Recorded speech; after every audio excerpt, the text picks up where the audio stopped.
Welcome back to Magic Academy. I am not your headmaster, but I am your divination teacher. I don't have Twitch open, so I don't know the cues. I don't know the cues. Send help. I'm doing my best. As you can see, I am not in my usual place today, so I'm a little mixed up. Oh my god. Oh my god. Wait. Guys, I think if I reach through the portal. Oh, wait, do you want to see something real cool? Can we do I'll take a minute to do this. Can we do Oh, no. we're gonna hang on. Oh no. No. Fuck off. This is where the jealousness comes in now. Where music-aholic and I are just like, whatever, man, whatever. Whatever. My dog's attacking him. Hi, Riku. Hi, Riku. So for those of you who don't know, Evelyn and Lore are visiting Magic this weekend. Yes. Duckburg did visit, I believe, just left. He has to get back to his place for Bachelor. And Musicaholic and I are not jealous at all. No, not at all. I guess it's a good thing Mirage and Rusty are passed out. Rusty and Mirage are passed out, so we didn't get an invite to Paul's fucking party. No. All right. Welcome back to the Secrets of Skyhorn Lighthouse. Before we get started, Magic, do you have any announcements? We have tons of announcements, but we're going to go ahead and start off with our biggest announcement. First of all, I do want to go through, as I normally do, and say hello to everyone who stopped by. Forgive me if I don't see all of you, because I try. Felix, welcome in, you beautiful soul. Leech Prism, welcome in. It's so great to have you. Cherney, thank you for being here and modding and telling me how to do literally my job. They were just telling me how I fucked everything up already. Chaotic Nerd Boy, thank you so much. It's great that you got to see the intro. I saw JB. I'm glad you're doing well. That is so glad to hear that, first of all. Laura's mama, thank you so much for the bits. You're a beautiful, wonderful person. And thank you for the cookies. They were wonderful. My mother also sent me some stuff, I guess. Oh my god, what is happening? Thrive. You really? And listen. Well, really? I guess the podcast does. Anyone else did I miss? We had JB come in. Yes, JB. Yep.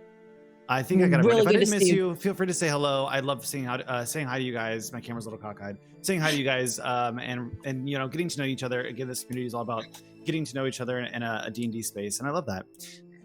So with that, let us go over to our big announcements for our mini series coming over to the Magic Academy this Monday.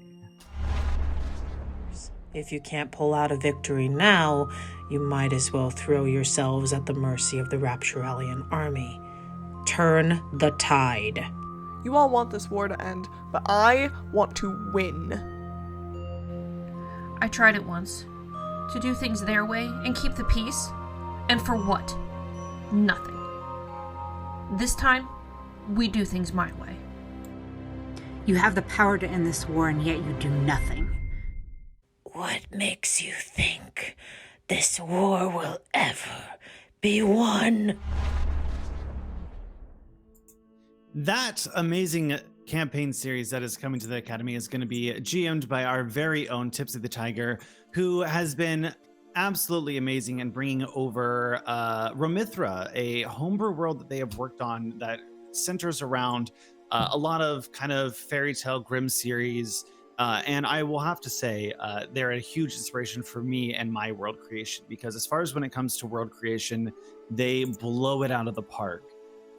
So if you guys are excited to see some characters, Tipsy, would you give us a quick little background about what we can expect? Absolutely. So this is a prequel to the events of modern day Romithra. And what I've loved is that Greek mythology and other mythologies have finally been brought to Romithra after me going like, why is no one picking Greek mythology? And so we have an elite squad of infernal soldiers two of whom are in this chat, played by Evelyn and Lore. And they have basically been told, we're not winning, make sure we win in the great infernal celestial war, as heaven and hell are literally fighting to get control of Romithra. So it's going to be super duper fun. I'm very excited. I'm terrified. And for those of you who don't know this, because this is very important, this is a very dark, no holds barred campaign. It is going to be very rated R. It is going to be gory and violent and possibly sexual. You've been warned. Actually, it's absolutely going to be sexual. I'm just looking at Jason and Minerva, Rowan and Eglin, and good lord. Possibly sexual. Possibly. 100% certain. There's going to be so many fade to blacks. It's just going to be like, and we fade to black. Oh my god, Jason, you did so good today. We fade to black. So just know that, because basically I told my players I'm going to try to kill you. Gosh, you're turning to Brennan Lee Mulligan. Holy crap. Oh, this is my Brennan Lee Mulligan campaign. Let's freaking go. We're hyped. Let's go. Magic, do we have any other announcements? You have a thing that you're doing tonight as well. Magic, you're muted. Sorry, yeah, we do have the premiere of All's Fair the 10th, and then you'll get to get a little GM talk with Tipsy and I. We're going to be doing a special event, just the two of us, where we're going to be playing Critical Roles to the last gasp, and creating a duel of the DMs, so to speak. Super excited for that. Different type of content that we've done before. And then the last bit of April, so All's Fair will continue on Mondays, so keep a look at that. Make sure to join our Discord for event updates every day, or every week, excuse me. Our updates typically go out on Sunday. We will be a little light. I will be going out of the country for the last bit of April. I'm going to, because everyone's going to ask, I'm going over to Jordan, Israel, Egypt, Greece, and Cyprus.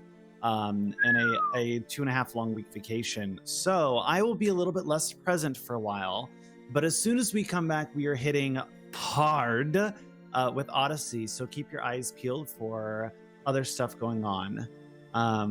Okay, it's Churney's the problem. It's them. Hi, Churney the problem. It's them. Said, my mic carryover, my ears are bleeding. And I was like, what's happening? I'm clicking through tabs. So we're super excited for everything that we have coming through. Odyssey, merch.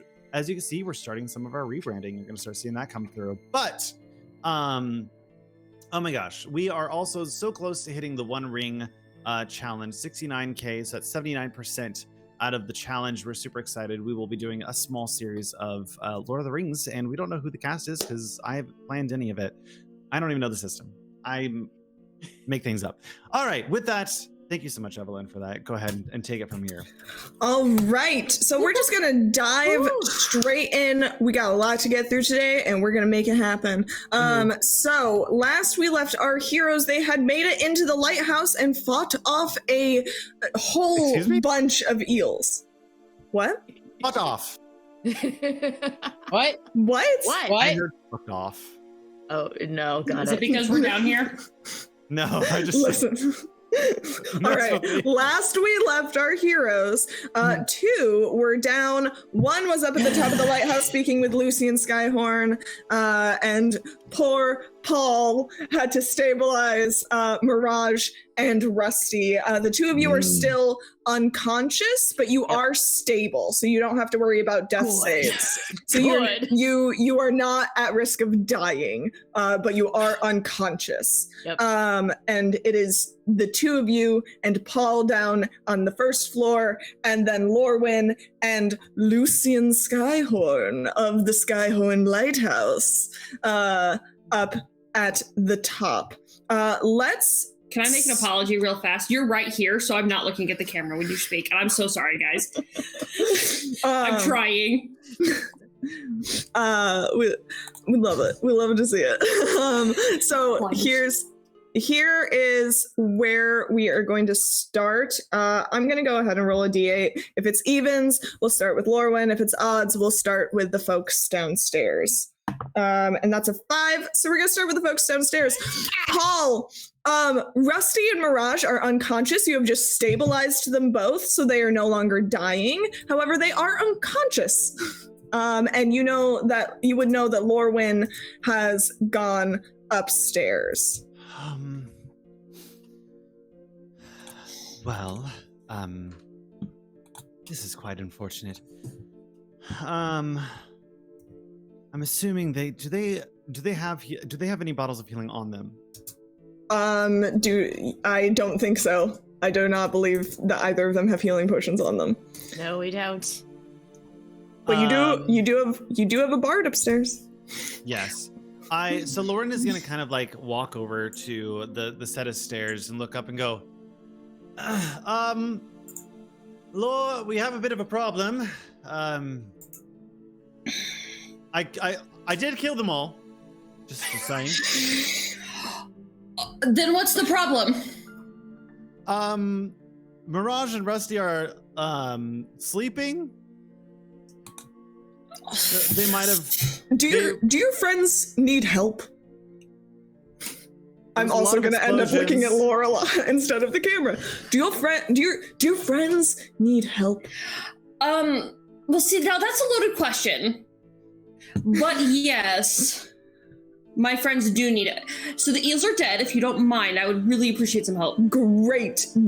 As long as the eels are dead, we're good. Okay. For now, Perfect. until more show up. I'm sorry. More always show up. More. There's too many of these fuckers. Like stand up, dusting off my pants and my skirt. We're gonna circle back, but downstairs. All right. And Lucian heads downstairs and sees our 2 unconscious friends here and is going to do a 2nd level cure wounds on each of you. So thank God. Because Mirage is going to get what is that? What is his? It doesn't give me any stats for him, so that is 5 hit points back. And Rusty is going to get 12. Oh my God. So Mirage is up, but barely. Is that what I? Yes, both of them are now up. I'll have Rusty go first. Are they dead? Yes, there's no more, but there was a lot of explosions. You kind of got hit a few times. Yeah, you see the room is like kind of like painted in eel guts from exploding electric eels. I think I run my hand through my hair and it definitely is full of static electricity. Who are you, by the way? Lucian Skyhorn. Is your friend? Are the 2 of you like all right now? For now.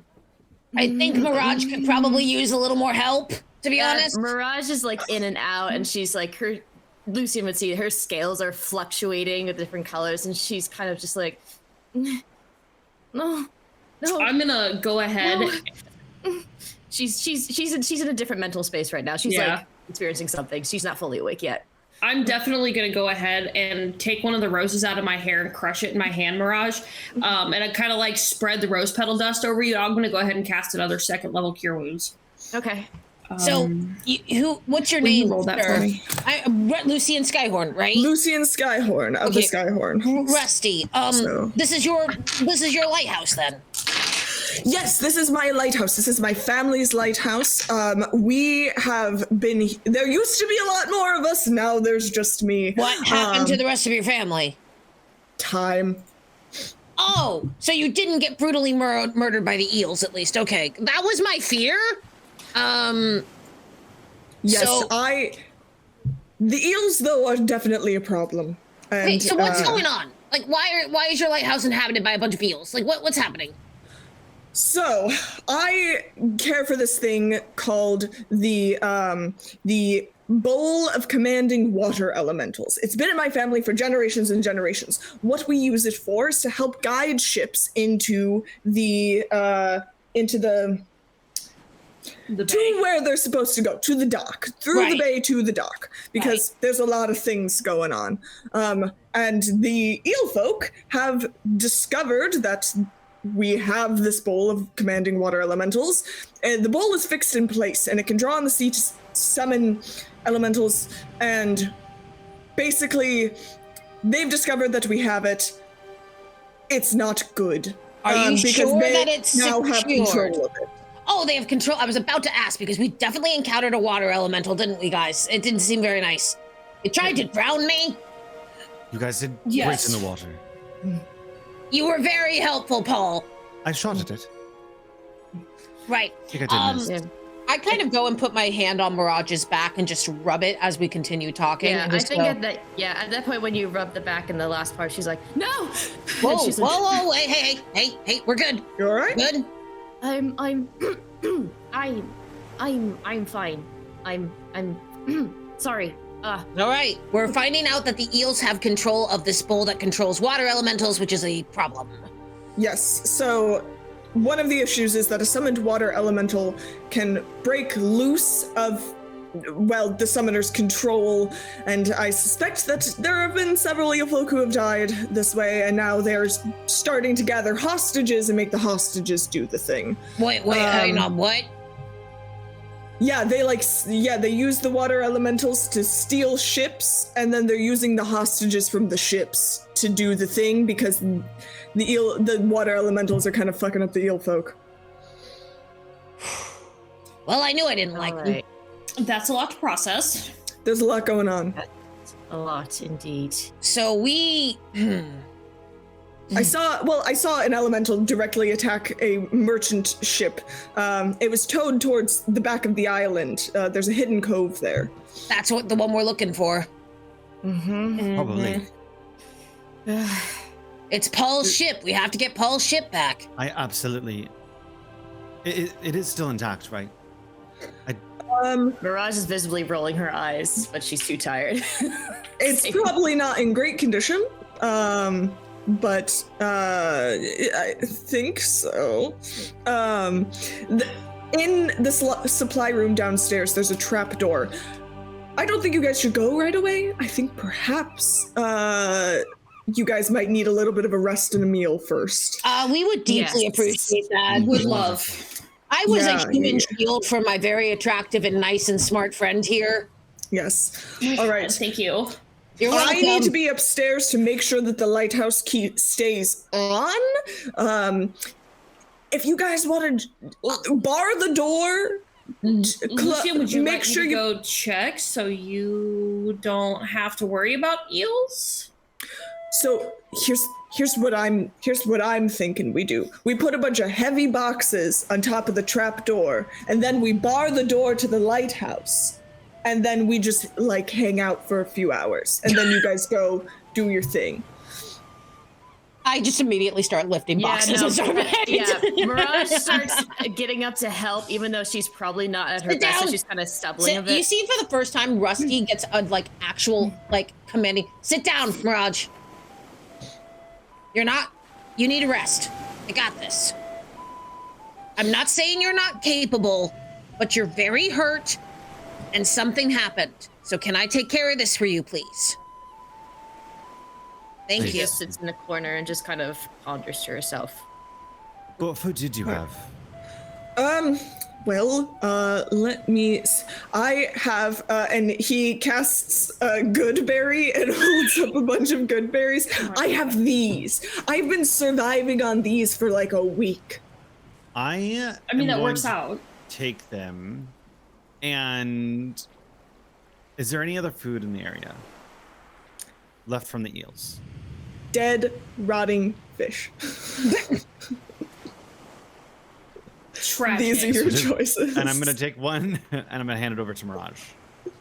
Yeah. The good berry or the fish? Good berry. I was about to say, this fish, like, fuck you. It's like, no. Okay, Mirage is just like, thank you. And, Paul, yes. You did well back there. And just starts eating, but she's not looking at anybody. She's very much in, like, a different mental space, so. Sorry if I get emotional. I'm already getting emotional right now, so.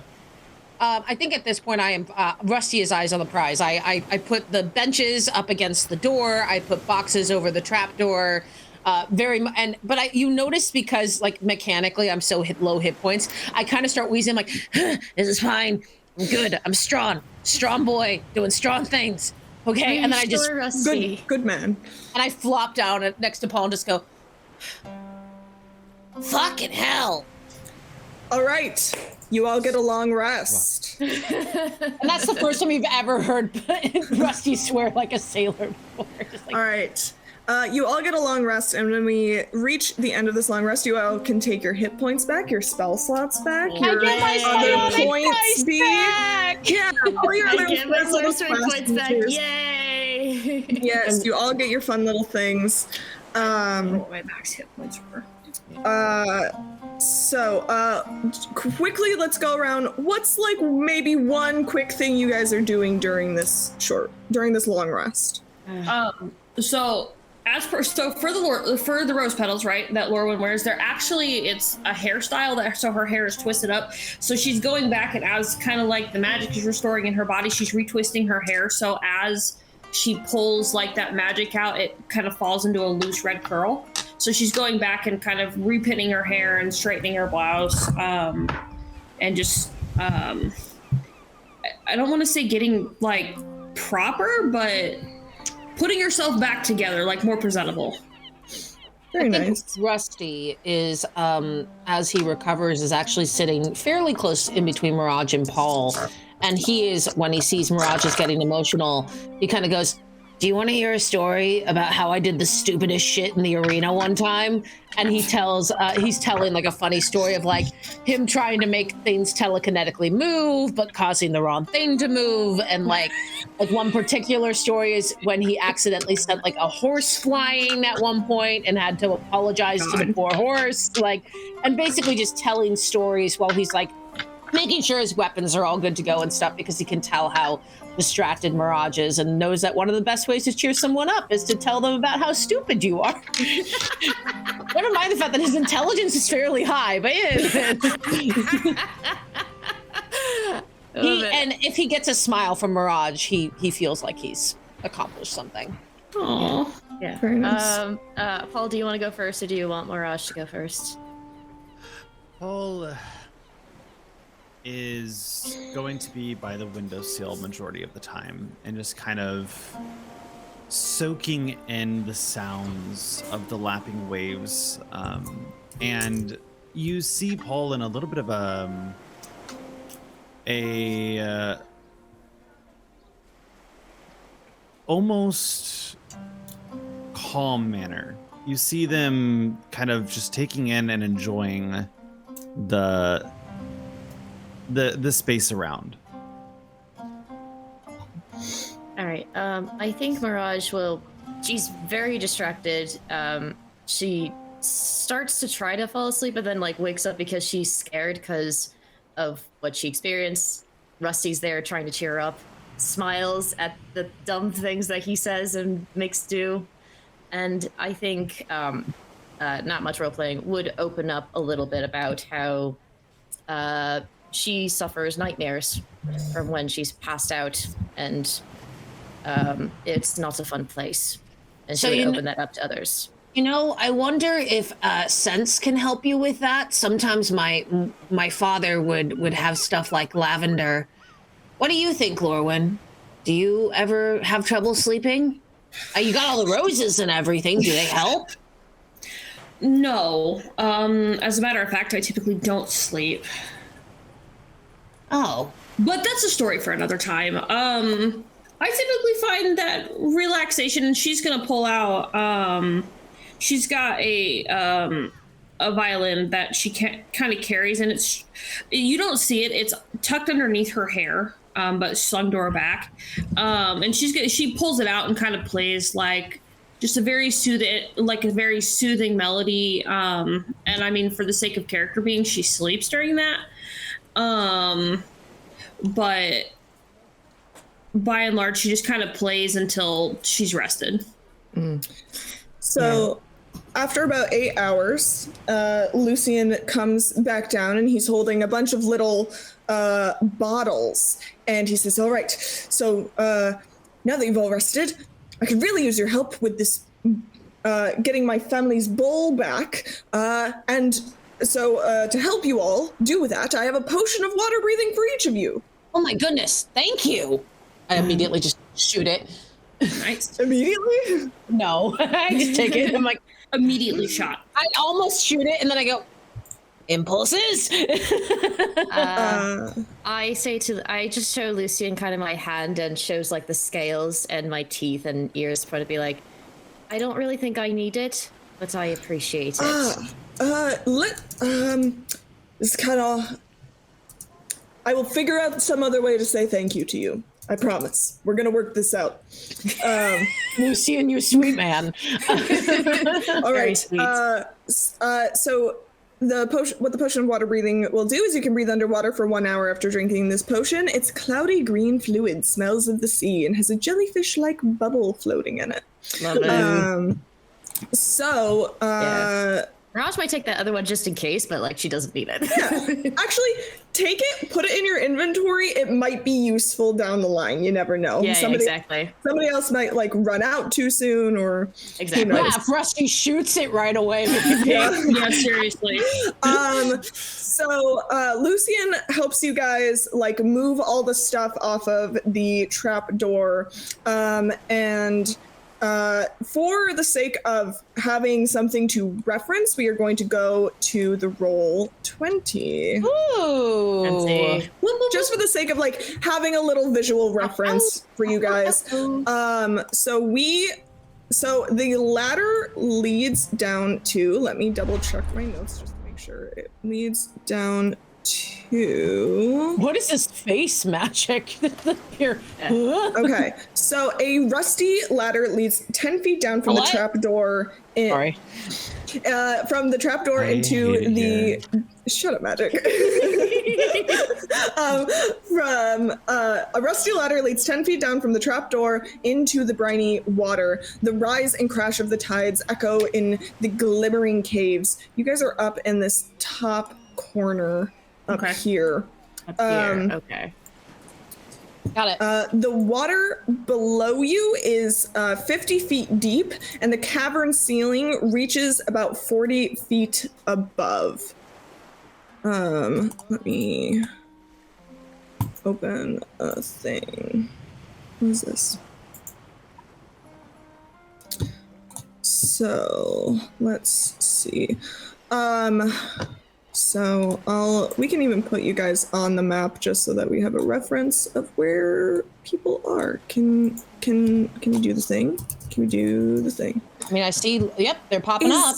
Oh, this is supposed to be all lined up. What is happening? Is it not snapping to the grid? The grid is off. The grid is correct. It just for some reason wasn't snapping to the grid when I first put them on there. Why are we chasing each other on the map? What is happening? Running around in Everyone circles. just quickly make sure that you can control your token. I can't. Everyone starts why. running around in a circle. I don't know why it does this. All of it I specifically set it up so that I wouldn't have to do this. And yet. Now I can. And yet. Yep, I'm good to go. I'm good. Okay. And I love how the new picture's up there. So you see the new form of Mirage in her new look. Yes, you'll love to see it. Okay, so where's my thing? Okay.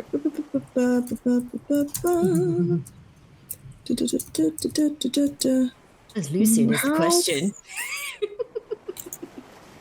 Lucian is not going to be coming with you guys. Okay. As you guys descend into the thing, he's like, I have to keep this lighthouse on because otherwise ships are going to crash. So I am going to go tend to my lighthouse. You can see he has a little bit of the crazy lighthouse keeper going on. 100%.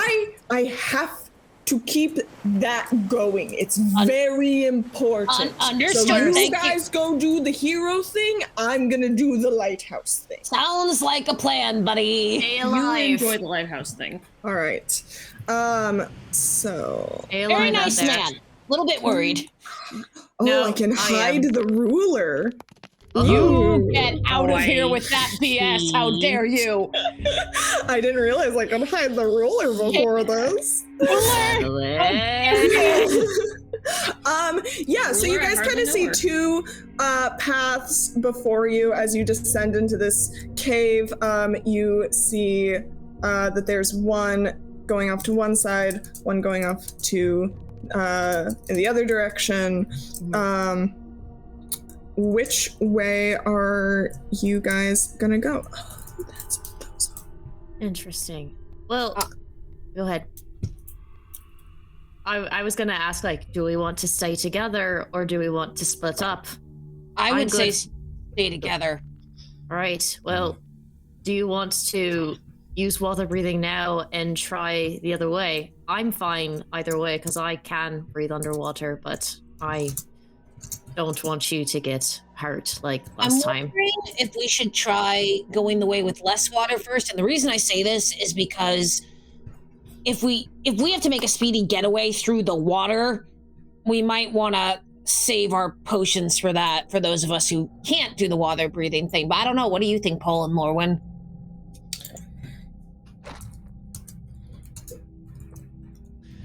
I think that I think it's a good plan. I think it'll work. Agreed. So which way are you guys going, left or right? Left. Okay. Sure. The one with less water. So, where is the thing? Where is it? Like, if we're already in water, then March would be. Yeah, go ahead. Yeah. You guys head over to where are any of my documents? Where did they go? I don't know. Okay. I'll tell you. Where? I okay, so you guys make your way towards the little sandbar. You manage to get through there pretty easily, and you find an opening to what appears to be like a small storeroom. And you see that there are chests and barrels. So we're over here now, right? Yeah. Here or here. Yep, right. I'm gonna kind of right awkwardly link low because I'm not stealth in any way. Paul Right. is not stealth, but he's gonna kind of like act as if he knows what stealth means, and he's gonna try to listen for any eels. Give me a perception check.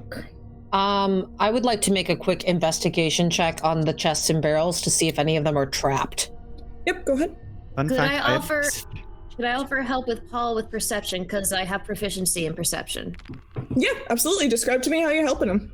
All right. I think I see him try to be stealthy, and because I have proficiency stealth, I grab him by the shoulders like, is this your first time doing some sort of stealth mission or? No, I back 3 years ago, I had to infiltrate a castle to get my lucky belts back, and I managed to get through. I got a 16 on investigation, but can I roll an insight check on Paul? Yeah. Okay, all right. We're gonna do this in a specific order. First, give me the perception check with advantage. Mm-hmm. And I think with that, I'd be like, okay, right. So and I give him tips on how to just be stealthy and be quiet and to listen because I've done this before. All right, Magic, what's that roll? So with disadvantage, it was a 4. No, advantage. With advantage. I can't get advantage. So flat, it's 15. Why do you have disadvantage? Sorry, 15 plus 3, 18. I have disadvantage on perception checks. Okay. Paul is not perceptive. But I got an 18. Okay. Well, so it's an 18 with disadvantage. There are no eel folk in this room, but it's very possible there's eel folk in other places. But not specifically in this room. All right, what was that investigation check? 16. 16. With the 16, you see that nothing is trapped. They all look as if they have likely been pulled off of a merchant vessel. With a 16, I'll say you are kind of looking around at everything, and you get a sense that there is a lot of very valuable stuff in this room. Like, it's a lot of like gold and treasure and things that have clearly been pulled from merchant ships. This is the loot that they've been getting from all the ships. It has to be, right? Well, I know that our little friend said that he wanted loot back, but I'm focused on the sun. All right. So you guys think that there's no eels here, but might be somewhere else? I think this place extends. There might be some later. We should Be quiet. be careful. Yes, and if we could, I would love to be a little catch them off guard. To say surprise them. Okay. Right. It's meta in my throat. Yeah, so let me look at my little thing again. So you guys are in the treasure room. You can hear that there's definitely probably some people in 8, well, eels. Especially if you were to go up to the door. I need everyone to... Who in the group, I think it's Mirage, is the most proficient with like attacking people in melee combat? That would be Rusty. me. No, Yes. Rusty. No. Yes. Because I'm the fighter boy. I'm very good with attacking people in melee. I'm gonna go, Rusty. Why don't we give them a little bit of a show? And I'm going to put my hand on you and cast invisibility. You are speaking my language. God. So... Oh, God. Rusty, and when I use are this you... at third level or higher, I can target one additional creature. Is anyone else melee? Me. I'm gonna do it to both Rusty and Lauren. I'm gonna cast it at 3rd level. I've never gotten to do gladiator stuff with a bard before. I'm so excited. Okay. College of Swords, here we go. So the two of you are going to try and move into the next room. I need you both to give me a stealth roll with advantage. Okay. Is my sweet boy stealthy? Not really. 30-20. Advantage. Oh. It's, yeah. I kind of look at Paul and be like, so 30, I guess 20. we'll do the other 20. stuff in the background. I do All the right. pew-pews from far away. So with your dual dirty 20s, you got the two of you silently kind of open the door, and you see in this next room that there are 2 eel folk and 3 human sailors. Are the sailors bound in any way or imprisoned? Let me see. Well, actually, there are 12 human commoners lashed together in groups of 4. So there's 3 little groups, and there's 4 of them tied together each. They are looking worse for wear, shall we say? How many eels? There are 2 eel folk. I'm immediately. I pass a message to Rusty, be like, what do you see? I message back. Yep. And I kind of look at. We can't see each other. We're both invisible. The intent was there. I message back and I say. I basically say what Evelyn just said. I said there's 3 eels. There's a lot of prisoners here that are looking. There's 2 eels. There's a lot of prisoners here looking really, really bad. I can go ahead and just take an eel out. And I am gonna go ahead and go up behind invisibly to the first eel and just try to blatantly murder him. All right. Give me what's going on. Give me an attack roll, and I'll say it's with advantage. Right. I would like, as Rusty goes up, because I mean, I assume even if Rusty's invisible, I can see the act of being grabbed. But I would like to do the same thing, like take the dagger out of my boot. With the other one? Yeah, and just kind of like creep up behind him, and for lack of a better explanation, Assassin's Creed him. Yeah. We're straight up assassins. Yeah. They explode. I message, they explode, be careful. True. They explode. I message back, I know, it's fine. Nobody's messaging me, so I don't. I message Lauren, they explode, remember. They explode. All right. So each of you go up to an eel folk. I need both of you to give me an attack roll with advantage. That is a dirty 20 for me. I'm gonna look over at Mirage and say, "This is how everyone else in the room dies, isn't it?" It's also we do something that about is, it. I'm not gonna use my dagger because I don't have that written out, but I'm gonna use my the rapier instead. So whatever. Cool. So that's 17. Cool. Where's my thing? I'm pretty sure that those both hit. Go ahead and give me. I would like to do non-lethal damage so they don't explode. That All is right. Interestingly smart. So you're gonna like try and knock it out. Yeah, I have a hammer. Okay. I literally have a hammer. I'm trying to knock this guy out because, you know, Rusty's pretty intelligent. He sees that these people will get hurt by the exploding. My plan basically is get these guys out of commission so that Mirage and Paul can run in and start freeing people. If Lorwyn and I can like take these guys out. So I'm going to try to do it non-lethally. So let me go ahead and do my damage. And I do have 2 attacks. Okay. Odds I have the forward thinking to do it, evens I don't. Okay. That's fair. That's fair. My bad. My bad. I rolled a 2. Can I say something, or that's too meta? That's too. All right, it's fine. We'll I was let gonna this say happen. because I didn't have the forward thinking to do it. I don't. I kind of left that one up to chance, but we'll assume that I went for the one that's further away. So if you'll allow, we go up behind him with the rapier just straight across, and then I would like to kick him forward. Into I can actually show you where these guys are in the room. Because I was gonna say, if we see this, Mirage might do something to try and help. I would like to kick them away, if that makes sense. There and one there, and then I'll use these. These can be the little groups of people. All right, I'm gonna go ahead this tentacle monster. I'm gonna position myself here. The first attack is 10 bludgeoning damage. Are those the... Okay. I'm gonna attack again with your permission. Yep. Are that is all definitely gonna hit with a 26. Yep. Those are the prisoners. Okay. That is cocked. I don't think those are in the right spot. That's another 10 damage. How's he looking? Dead. Or not dead, but unconscious. I'm knocking him out. Yeah, unconscious. You just see, I come up behind him with my 2-handed warhammer and just go bam, bam. Excellent. You fully knock out that one.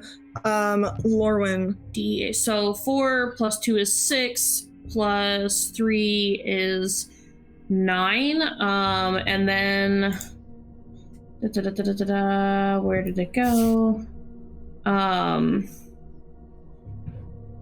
then we're gonna tack on the blade of the blade flourish for slashing flourish, so I can expend another D8 for a whole another point of damage. It's 10 whole points of damage. All right, I'm gonna say that you take this guy out. So and then I would like to kick him away from the sailors and into the wall. Then my next 6-second turn. Okay, so he is dead, so he is going to just explode. Okay. Well, that's fine. I'll handle the only people that it's gonna hit would be you and Rusty. Okay. That's a dex save? both of you make me a dex save, please. I don't think that's and because gonna you guys do both attacked, I'm sure you know this, but you don't have invincibility anymore. 10, so I think I fail. Yes, you do. I missed my second screen. I should have just brought my monitor. Imagine. I would have packed it. Don't test me. 13 plus it's a 19. Yep, you pass. So you are going to take Lorwyn is going to take 4 damage, Rusty is going to take 8. All right. And this guy disappears and the other guy is knocked out. Evelyn, yes. I forgot to do the thing. And I rolled a 4, which means my Feywild magic comes into effect now. Oh god. What do I see? What do I see? Magic, as Rusty? Magic, my darling, can you please roll me a D100? Here we go! I look at Paul and be like, Paul, what's going on? I gotta pull up the table because I don't have my book. Paul, what's happening here? I've never done this. What do I use? So it's look at these ones. D100. So a D10 and then a D100. A D10 and then the one with the 2 numbers. Yeah. That's not a 10. The 10s always mess me off. Mirage is just prepared for anything that might happen with Paul. Just like Potted It's plant. gonna be a 24. Potted 24. plant. Paul, your skin immediately turns, as you cast the invisibility spell, your skin immediately turns a vibrant shade of blue. Yes! Oh! Suddenly Nedae shows up. Hello? Hello? Yeah, you are now a vibrant, like a little iridescent blue. I would imagine that this, like, because they already left, so if you would allow, I'd love for this to like be a slow transition that kind of happened. And just Mirage is like, okay, that's new. Oh shit, a Beauregard. Not sure if I'm familiar with that phrase, but is this permanent? I hope not. I mean, although this is kind of cool, I could avatar off into the sky, but I think My nose starts bleeding from far away. My ears are bleeding. I'm like, okay, Paul, I think that's our cue to go and get the other people. Let's go. Yes, And I grab his hand and I rush forward. Why? All right, everybody is now in the room. You see that there are these 3 groups of hostages, which I am using tentacle monsters as stand-ins for. You see amongst the hostages is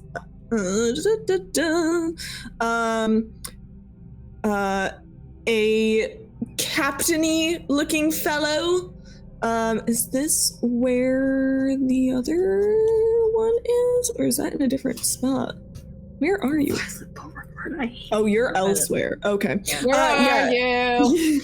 And I'm so sorry. Yeah, so you see these 12 human commoners. One of them has a little bit more seems to be possibly the captain of the Jade Lion, and has these jagged electrical burns on his hands and arms.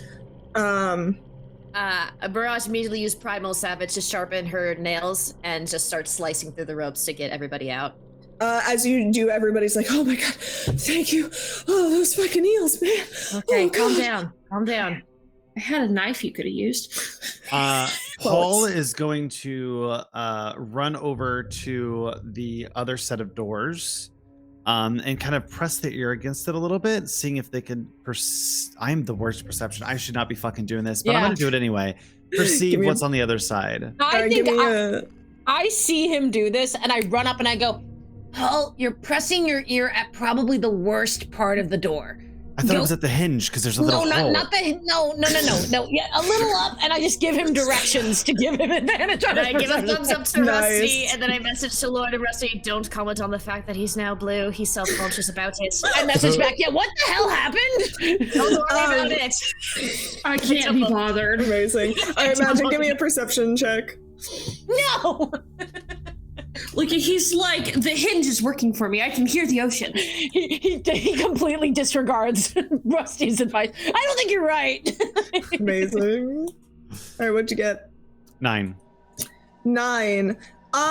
With a 9, I'll be a little nice. There's definitely something on the other side of the door. Maybe it's not eel folk. Maybe it is. But there's definitely something. I hate that. Your dog is staring at me, and he's the cutest thing in the world. He keeps coming up so to me. funny. I will say that I think at this point, Rusty, I'm going to go to you. I'm going to go to you, Lorwyn. I'm going to say, I point at the captain. I go, maybe we can talk to him, see where the kid is, see where everyone else is. I think he must be the captain of the ship we're looking for. If you want to talk to him, I'm not always great at talking. I get real loud. Yeah, once the captain-y looking person is free, you see that like he immediately starts like helping members of the crew. Yeah, I'm helping on top of the Primal Savage and all that stuff. So just like, and then it's like, just pick us up to speed. What's going on here and what's on the other side of that door? All right. And you're asking the captain this? I'm so sorry. Riku is very distracted. It's fine. And then also, like, Lord, you might be more charismatic than I am. the information. I look terrified with my claws and out, so I look a little like half mermaidish and like. So yeah, so I'm just gonna kind of come up and just general niceties. So offer some water. We've got rations. So is there anybody missing? I'm gonna ask, is there anybody missing? Is there anything else that we can do to help you? I know that it's probably been less than ideal down here, so we're certainly gonna get you out of here as fast as possible. We're looking for name. The name of the son is Raph Frogwater. We're looking for Frogwater's kid?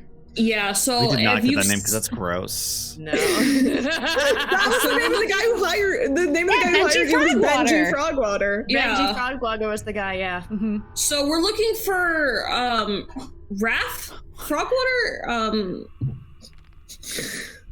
Get used to it, magic.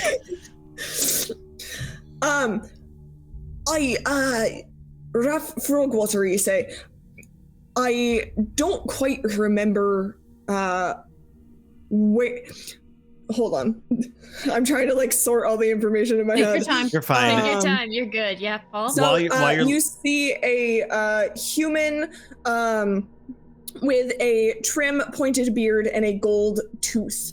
Very classically sailor privateer type. And he's like, all right, there's a lot of questions going on. So, eel folk tied us up, stole my ship, and I'll be goddamned if I let a walking eel have my ship. It's mine. Paul? Excuse me? We negotiated. No, please, no. Oh my God. Pardon? Paul, honey. Wait, negotiated with who? Sir. I put a hand on Paul to pull him. Hold on, I can clear this up. I can clear this up. You could have your ship, but it is, unfortunately, it has fallen to pieces. There is you've seen my ship? I have seen the ship. It has fallen to pieces. So. Oh, where's the lad? We have a separate ship outside that we can get you guys back on, though. You've seen the ship? Have you seen the boy? Not the Frogwater boy? Yeah, the Frogwater boy. He stole away. Stole away on my damn ship. Him. We were hoping you'd seen him. Hang on. Hang on. He stole away on your ship? You didn't know he was there? I knew he was there once we found him in the pantry. Oh my God. Oh, well, that certainly He's a sneaky little fucker. I'm sort of digging my primal savage claws into Paul's shoulders, being like, you are happy with your line now as I message this to you. Is that gonna do poison damage?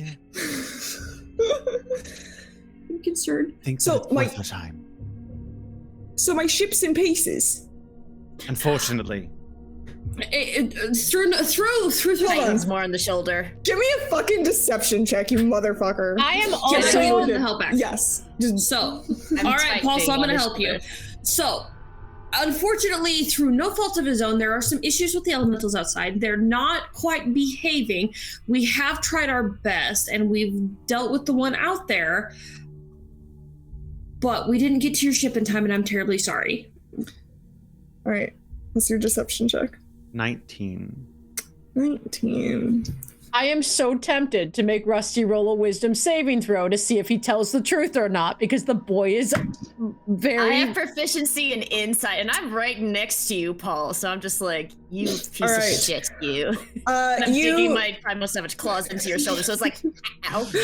You see this captain go, oh, well, ain't that just a shame? And you haven't seen the boy. No, we're looking for him. He might have been taken, but we didn't really have time to investigate the whole ship because it was in rubbles, and so we didn't go through and pull back the boards or anything. Well, that's going to be a bit of a problem. But we can go back and look through again, right, Paul? And digs more into your shoulder. It's always good to double check. Absolutely. I'm going to turn around and I'm going to be like, would you... Yes, we'll go back and look. Would you quit it? I do not have spell slots for this. My nose starts bleeding. it's a legit. I know. I'm joking around. I'm joking around. I know. I'm not causing damage. I'm not using it. It's just because it's already just sharp. painful. So Paul's over here like. Yeah, exactly. Whatever personal dramas are going on with you folks, I don't know what the hell's going on. There is one of my crew is currently being forced to summon water elementals. They've been taking us one by one and making us do all sorts of weird magical things. I'm not a magical man. I just have a boat. I leave the magic up to other people. You did have a boat, apparently, but I digress. Have a boat. All right, what's behind that door? And I'm pointing towards the door that Paul is next. That's behind us because I'm next to Paul. Behind that door is, well, likely more than eels.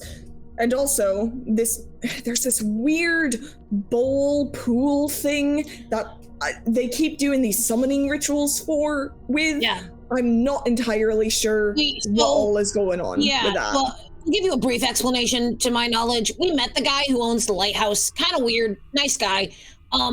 Apparently, his family has had this bowl, and they have summoned water elementals to help ships, right? Like push them back, make sure everything's good. Well, now the eels have it, and they're using it to, pardon my common, fuck shit up. So, Right. So it sounds like it needs stopping. Yes, we need to go in there and fuck their shit up. Are you fine with chilling here for a moment? Shouldn't I go to the lighthouse to get to safety? Do any gestures to like the electrical burns on his arms? I'm not going to be much use to you all. No, 100% I don't wouldn't want even you let going you. through those doors yet because I don't know if there's more eels on the other side. Well, there's definitely more eels. I'll tell you that much. Not the one I'm in front of, the one that they're in front of. Oh, this one. The doors we just came through. The ones the doors you came through? These ones over here. Yeah, those ones. Okay, Magic and I were talking about the same ones. Cool. Yeah, so like maybe you should head back to the lighthouse for safety. There should be some food and stuff for you to be up there for. I think I need to figure out what's going on. I need to go investigate my ship. I need to make sure my crew is all right. I'll take care of things with my crew and whatnot down here. Right. Y'all just thank you. There is keep a fair distance away is what I will say. Will do. There's a ship. There's a ship. If you go through that way up to the lighthouse and back out the beautiful gate that was described, to get us to go through it multiple times. There's a ship with a wonderful captain, whose name I forget, so I'm going to call them Sheila. Sheila brought you here? It was Sheila. Sheila's my best friend. I'm Aaron Hest. There we go. Yes, she's there waiting. Oh, thank God Sheila's there. Oh, good Lord. Yeah, she's a good egg. Tipsy, what's up? I want to make sure, because I know this seems very silly, but I just want to make sure there's an unconscious seal on the floor. So I'm going to very quickly, I'm going to look at the captain and go, you might want to secure them. Yep. And his burned up hands, he's like, all right, why don't you points to one of his crew, get this eel tied up so that he doesn't cause us any more problems. The only reason I didn't want to kill him is I didn't want to, have him explode on all of you.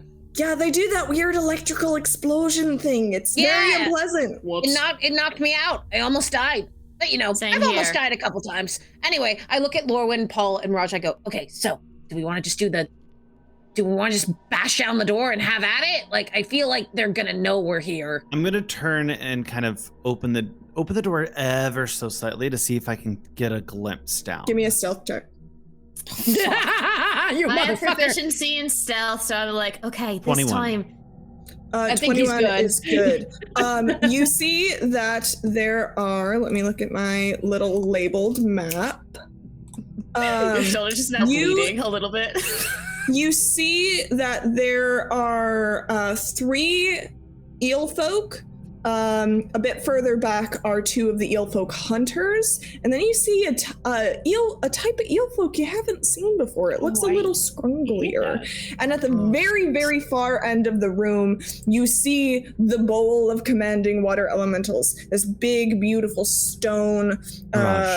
bowl with the water, What? and standing in front of it is a sailor who appears to be forced into doing some kind of ritual. Mirage, what is your biggest spell? My biggest spell. Let me look through my spells. I propose that you and I kick the door and throw everything we have and the second the door opens, and let Lorwyn and Rusty push through us. Well, I mean, what about that sailor up there? We don't want them hurt. It Lorwyn. looks like there's a little bit of distance. Lauren? I can do that without anybody blowing up. We can. What if I can literally encapsulate the entire space and incapacitate everybody without bothering. I have hypnotic pattern. I want to see this. Yeah, that sounds actually really yes. cool. Okay, Let's let me Go get forward, all the Lauren. little dudes on there. I need dudes that are more I can see better.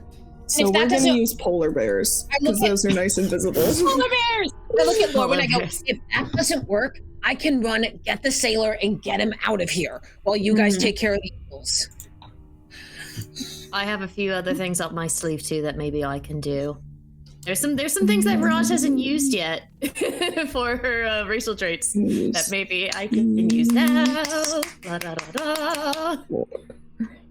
This, and then I'll do this for here, and I'll put a little dude right here. Okay, so we have sailor here. I'm gonna put a little tag on him just so that he's a little bit more visible. You guys can see 3 regular eel folk. I'm also gonna tag those for the sake of determining which is which, because that was actually super helpful last time. I'm just gonna pop myself inside the door just for so I can. Yeah. So Yeah, I'll be right behind you guys. I love this Lorwyn and Rusty front line. I just very much imagine. No, I love it too. It's So great. anyone who is going through the door does need to give me a stealth check. on it. Okay. Yeah, no problem. Let me measure. I have proficiency in stealth, so if anybody needs any advantage, I'll give it to them. Thank you so much. Character sheet.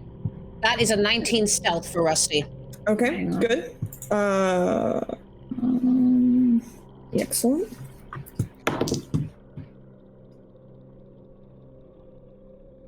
Why can't I math? Math.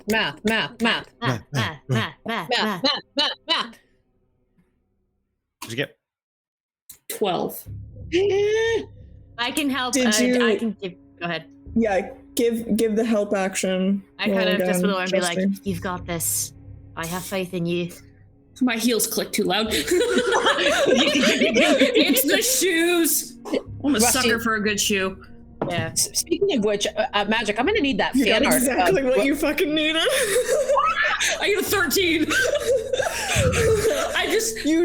You guys just barely. And actually, what we are going to do now is I need you guys to all roll initiative, and you're going to Do get a it. surprise round. Nice. Let's see if I can actually roll good initiative, because my initiative has been 17. bullshit. Oh yeah, my I rolled a initiative's one. not great. For a Oh, 5. Paul. 15 for Rusty. Okay. We can wait to give it to you. My fault. Did anyone get? Let me roll for all the dudes. That was cocked. Okay. Yeah. Did anyone get above a 20? Did anyone get between a 15 and a 19? Oh, good. Lore, what'd you get? 17. 17? Mirage, what'd you get? 16. 16. Rusty, what'd you get? 15. 15 for Rusty. Paul, what'd you get? Oh, we love you. I got a rock. 5. And he's blue. And he's got a bleeding, Okay, a little tiny, kind of so- somewhat like almost bleeding shoulder because of me digging the claws I got into a rock. He's blue, dabba dee dabba da. While you're writing this down, Duck, you're driving. Put your phone down. You're driving podcast mode. Also, I love Prism's comment. Please tell me the sailor's name is Jeffrey Moon. Sailor Moon. Oh my god. Oh my god, the anxiety you just gave me. I swear to God. I could Duck. totally make a Jeffree Star character. No! Hi, how are ya? It's me. I'll run an influencer one shot. Please. Bet. Let's do Fucking it. bet. Please. That'd You be can awesome. only choose problematic influence. My God. Oh I'll take my Shane god, that would Dawson. be. I mean, I love the band, so I'll take Yes. Shane Dawson. Oh my Yes. god. Okay, so we are so you guys are all going to get a surprise round on these because Lorwyn did manage to get the 13, which is the eel's passive perception. got So this. Lorwyn, this you one. are also up first, and I believe you have the big thing that you're gonna do. I do have a big It's thing. worked out perfectly. It really So, did. The math I was do have a excellent. big thing, but I need to figure out. It's a 30-foot square, so I need to figure out where I want to put it. I think Right. in my best bet, because I'm not going to be able to reach Home Dog down here, but if I put it here, Yes. perfect. Because if I put it there, Rusty, you are just out of reach. Fabulous. So, Hey. I don't know if I can. I'm gonna just. I just want to freehand here. I'm gonna put a 30-foot square. It's a 30-foot cube, and I'm gonna go ahead and cast Hypnotic Pattern. Nice. So Can you all of your eel send me the folk, language? I don't have water, and I don't want to raid your kitchen, but I appreciate. Guys, I will hydrate extra later. I promise. But I would like to cast Hypnotic Pattern. And everybody needs it. So all of the eel folk within my cube need to make me a wisdom saving throw. Disadvantage on the Journey Adventures. Journey, how dare you? 25, 30. Listen, you. To here. I think that's Disadvantage okay. on you. Disadvantage on your Is that your cow. cow? Can you let me draw a shape, or are you gonna be? I don't A little shit. Money. All right. Well, it Merchant. gets a lot of them, so they all have to do wisdom saving it throws. literally will cover everybody but the guy down at the pool. Excellent. You want me to draw the shape? Because I can do that, I think. No, don't bother. Okay. So where is that sheet? So much scrolling. Okay, so for the 3 eel folks, number 1, we got an 18. Where I close my character sheet. That's helpful. That's what I do when I know. play Yeah, D&D. Sloan. Okay. All the time, I'm like, what is my So- thing again? Oh, I don't know. Maybe keep my character sheet open. So what? Who got what? So the first eel folk got an 18. Passed. Okay. Second one's got a 16. Meets it, beats it. Okay. Nat 20. I hate you so far. I'll put I this was one so away. I'll use excited! a different one. The 2 hunters. 12. Fail. Okay. Yes. And the other one is a 16. I got one guy. You got I got one. one guy. I could literally incapacitate the entire thing, and I was like, "Oh no, eels are stupid." You do have a 0. I just rolled really well. Yeah, Get the fuck out of here. literally witnessing the dice rolls. Okay, so we'll say the one with the purple dot gets it. What is the effect? So, God, I fucking hope. Can they be charmed? Yes. Okay, so he is incapacitated and has a speed of 0. And if for the affected creature, if it takes any damage or if someone else uses an action to shake the creature out of its stupor. Okay, so I'm gonna put a little marker so you all know which one it is. Sounds good. That's not what I wanted. Getting That's what I chills. wanted. He did. Which one is the incapacitated So mad. one? There's so many little It was symbols. one of the hunters, right? We had Yes, it was one of the hunters. I'm just gonna put this little no symbol on him that you can barely see. Okay, so the purple one is the one that is incapacitated. I'm actually gonna zoom in so that everything's slightly more visible. Okay. Next in the order for the surprise round is Mirage. All right, wonderful. So I'm thinking about casting Shatter at 3rd level because that way I maybe can get rid of maybe like a few of these guys because range is 60 feet, but the spear is 10 feet. Mm-hmm. So would that be kind of like these guys here? Or these guys here. You could do it if the radius is 10 feet. The area is 10 feet, range is 60 feet. So if you were to put it here, you would hit all 3 of these guys. If you were to put it here, you would hit orange, purple, and pink. Though purple would then be no longer under the incapacitated thing. But if you put it here, you could hit the blue, green, and orange. I'm gonna hit the small guys. That is gonna be a con save. Okay. From then. So yeah. And I'll cast Shatter at the 3rd level, just because since it's a surprise round. All right. Blue got a 2 for fail. A 4. Okay. Fail. So we got fail. We got green got a 14. Fail. Okay, and orange got a nat 20. Okay, so that succeeds. So all except orange will get full damage, which is 4d8 of thundercloud, which is thunder damage, I believe. So nice. Luckily, I have 4 different colored dice to do 4d8.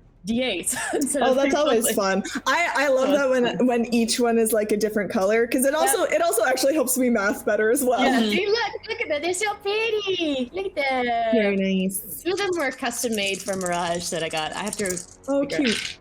Okay. All right. So, okay. Sorry, math. That will be 15 points of thunder damage. And does the other one take half? I think the other one takes half on a failed, or half as much damage on a successful one. Yes, so okay, half that. Cool. You fully take out green and blue. Hey. And they are going to, and no one is in range of the explode except for orange, who needs to make a dex save, who fails, and is going to take another 2d6. And that's enough to take out that one. So you guys have taken out 3 of the eel folk. Do these 2 need to make saves? They are not quite in range, unfortunately. Got it. Okay. Next in the order is Rusty. Whoa, okay. Heck, I can only move 30 feet. So I'm going to go ahead and move my 30 feet to here because I'm a melee boy. That's 25 feet. I can prep something, or well, I have a plan. So so what is the range on my trident? Because I have a trident. I believe the reach would be 10 feet. Yeah, that's what I'm thinking. I'm just double checking that really quickly. 20 feet. That's a swing and a half. So you guys see that I put the hammer on my back and pull out the trident that I had earlier, and I am going to go ahead and make 2 attacks on pink over here. All right. Go for it. First attack is a 16. That hits. Okay. I'm just going to roll the second attack. Second attack is a 26. No, 26 misses. Does the 25 hit? So that is going to be, I'm doing it 2-handed, so that's going to be 1d8 plus 4. Okie dokie, artichoke. I cannot wait to make an enemy that a 25 does indeed not hit. Oh my god. One day. So hang on. Math! 6 plus 8, 14 damage. How's he looking? He is looking pretty hurt. Okay, I'm gonna use Psionic Strike. I am gonna go ahead and expend a Psionic Energy die. So you see my eyes turn that like very light white blue again, and I'm gonna do some force damage on this guy. That is 7 additional damage. With another 7 damage, he is looking very hurt. And as a free action, I'm gonna yell towards the sailor at the pool, "If you let me, I can psychically move you out of this room." Oh god, there's so much. Scroll so much. It is. Look, I have a thing. Remember I told you about the telekinesis? Yes, no, I remember, Rusty. I trust you. It just might be interesting for the first thing a sailor to hear was someone they just met bolted through the door. I just stabbed an eel with a trident. I don't know what else to say here. It's okay. You're good. I'm just warning you of how he could be. How much charisma does my boy have? Okay, that's shoot. Prism is the rules lawyer here. Uh-oh. So I'm gonna defer to you, Evelyn, but that should have been thrown range, not melee range. We'll fix it next time. I'm just gonna allow it. We're just gonna do it right next time. I do some magic force psychic damage to stab my trident. The light of battle shines down on you, and a surprise mage hand allows you to do 2 stabs with the thing, and then says, "That was against the rules. You don't get another one. Goodbye!" And the mage hand disappears. Can I just have the Deus Ex Machina? Rusty just goes, "Thank you, God." God, sorry. God, sorry. So you see the sailors. What is the dude? There is a he is like, the sailor's like, I'm gonna get tortured if I stop. I gotta keep going, and he keeps he continues on with doing the thing. That's the problem. It needs to be a willing creature. Shit. All right. You see that this dude looks absolutely terrified of the eel folk scourge that is like right next to him and like screaming, and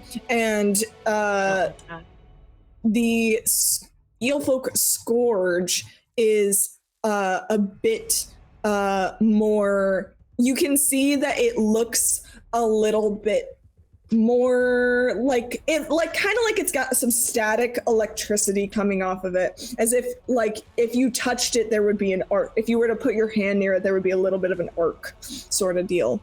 Mirage, do you think that one blows up too? I would believe it possibly can. It could be even more lethal if we're not careful. All right, the last of our surprise round. I might have something up me sleeve. Paul, what are you doing, bud? I am going to push through the door. 5, 10, 15, 20. We'll go here.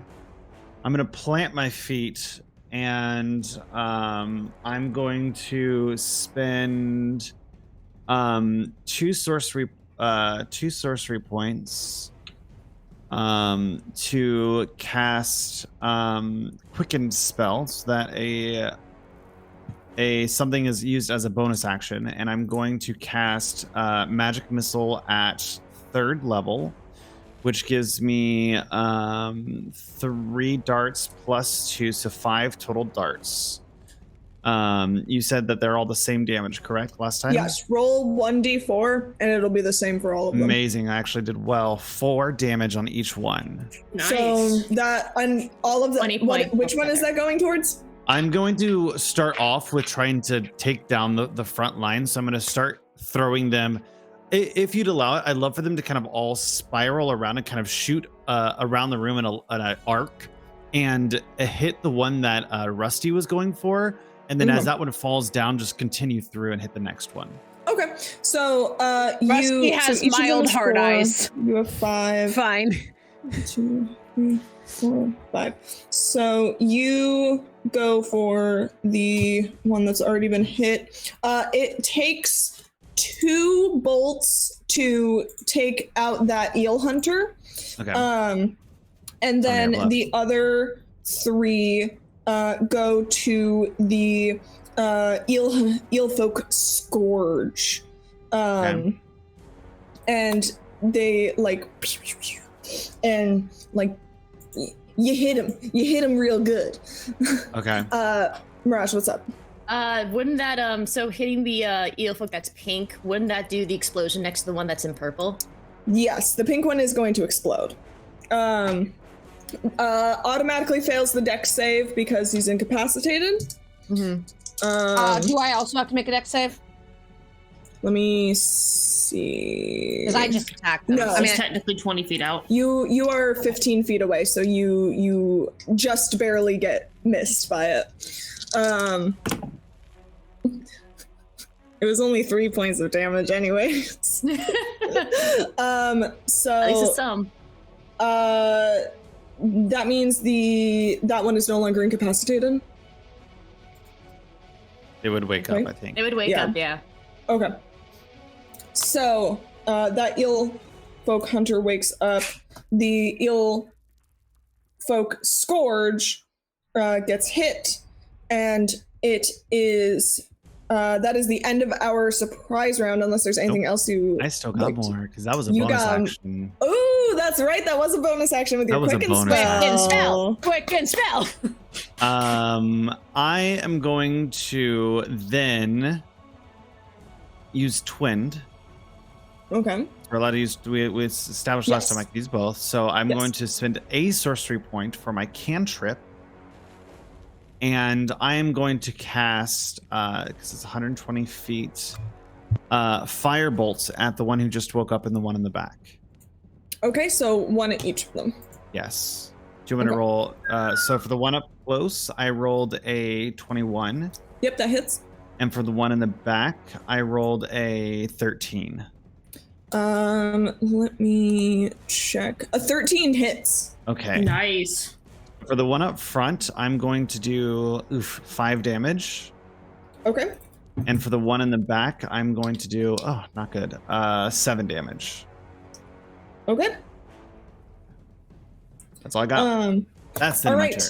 You firebolt these two, and we come back to the top of the order with Lorwyn as we enter our first round proper. Okay.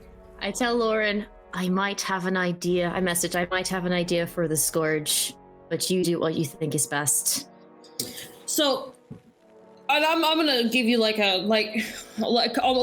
nose tap, like I got you. And I'm gonna just just tap point. Because what I'm gonna do is that's the wrong button. Run up by Paul and Fist bump. Free action? Free action fist bump, buddy. Yeah. Wait. The stairs are over here. Wait, the stairs. But I have to keep closing my character sheet. Open.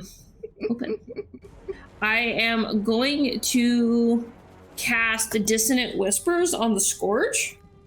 Ooh. So that's another Wisdom saving throw. Okay. This one does get a +1 to Wisdom. Fuck. That's an 8. I I assume love the that fails. fact that because Laura is next to you, they're just like, I see that you failed. So you are going to take 3d6 worth of psychic damage, immediately use your reaction to move as far away from me as possible. So I would like for you to have to move your beans over into this corner, because it's as far from me as you can get. There? Okay. Yeah. And you're going to take max damage. Yes! 80 points of psychic damage. So I'm just gonna come up next to Paul. We're gonna fist bump and just like running my fingers through my hair. I'm gonna bring the red, like just bring it forward, and this mask of like red glittery magic is gonna spew out, and you're gonna watch as the smoke snakes around the eel hunter. It's going straight for the scourge, and it's almost like it invades all of his senses. It goes in his eyes, his ears, his mouth, and I'm not even really whispering anything coherent. I'm really just whispering in Elven. But it's just high pitched enough that it's like physically jarring for him. As it just like literally invades this eel's body, and it like melds into his skin. It's as flavor, Rusty gets like a chill up his spine as it goes past. I'm just like, yes, amazing, amazing, so good. We love to see it. The eel, the scourge is not down yet, but it is looking pretty bad. Next in the order is Mirage. All right, so looking pretty bad, you say? Yep. All right, I look at Paul and I'm like, do you have anything that can electrocute water? No.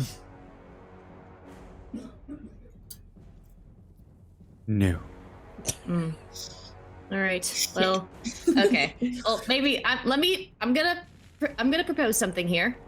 My proposal is that I want to move in. Let's probably be like right around, because I can only move 30 feet, so I would be like right here. One of my racial feature traits is that at 3rd level, I can cast Wall of Water, but that also means with Wall of Water, I can capture a creature within like a cube of water. And you said that this scourge is like electricity like around him. So I want to like trap him in this water thing to keep him trapped. I don't know if that'll affect like him electrocuting himself. It's not going to get. Mirage, give me an insight check. Luckily, I got a +8 to this, so. No. That's only a 9. So I will say, even with a 9, you have a knowledge of the sea, so you know that these things can breathe underwater, and you kind of get an inkling that if he's covered in electricity and dealing out a lot of lightning damage, he's probably also going to be resistant at the very least to lightning. Okay. You with your knowledge of ocean things, get that on a 9. I thank you, divination professor. I appreciate that. I was just trying to throw out something, but that actually might be useful for later. So, alrighty. So I think then obviously I have to move in for my 30 feet. Pink's dead, or are they? Pink is dead. Pink is dead. Yeah. Okay. Pink is dead. Get out Okay. of here. So then, bye. So I think, you know what? I think, so what I'll do is I'm gonna use chromatic orb. So it's 90 feet. So that way I can hit this scourge. So yeah, I'm gonna do that. And I will cast that at 2nd level because I have more of those. And that's a +7 for me. So let me see if I can do that. That's a nat 20 +7 for 27. my god. Excellent. That is 8d8. Oh, that's so many. And I get to choose what damage it is. So what do we want? so Tell me, just give me. Do we want poison? Do we want cold, fire, lightning, thunder? Not What do you lightning think or of this? thunder. Don't do Okay. lightning or thunder. All right. Then we go with fire then. Fire sounds lovely. Burn Fire. it. So I will roll the 4 once, and then we'll just ×2 it, if that makes sense. And hopefully with that corner, that wall is blocking that sailor. What is the radius of the spell? Actually, I can just look it up. Roll your damage, I'll look it up. It's a 4-inch diameter sphere. Yeah, And- super small. Yeah, then you're Yeah, good. it's super small. But I'm just worried if he explodes, that wall will protect that sailor from him being, because there's a wall right between him. I think the wall would protect him from that. Just I was think that makes double-checking. sense. Yeah. Okay. All right. So, okay. I'm excited. Okay. 5, 9, 12, 13. Wait, hold on. 5, 9, 12, 14. 28 fire damage. He's dead. Nice. Nice. That's You take out the Scourge. He does explode. Nobody is within range. The sailor is protected by the wall. Goodbye. Amazing. Bye-bye. Amazing. That's all I can hear. Okay. Next in the order is Rusty. Rusty, you can see one eel folk hunter. I'm gonna go right up to the eel folk hunter. I am gonna aim my trident at his throat, and I'm going to say, "You saw what my friends did to the big guy. Why don't you help us figure out where everything is, or I'll chop your head off." They don't speak common. Yeah, he just. All right, I forgot you don't speak common. I'm just gonna kill you.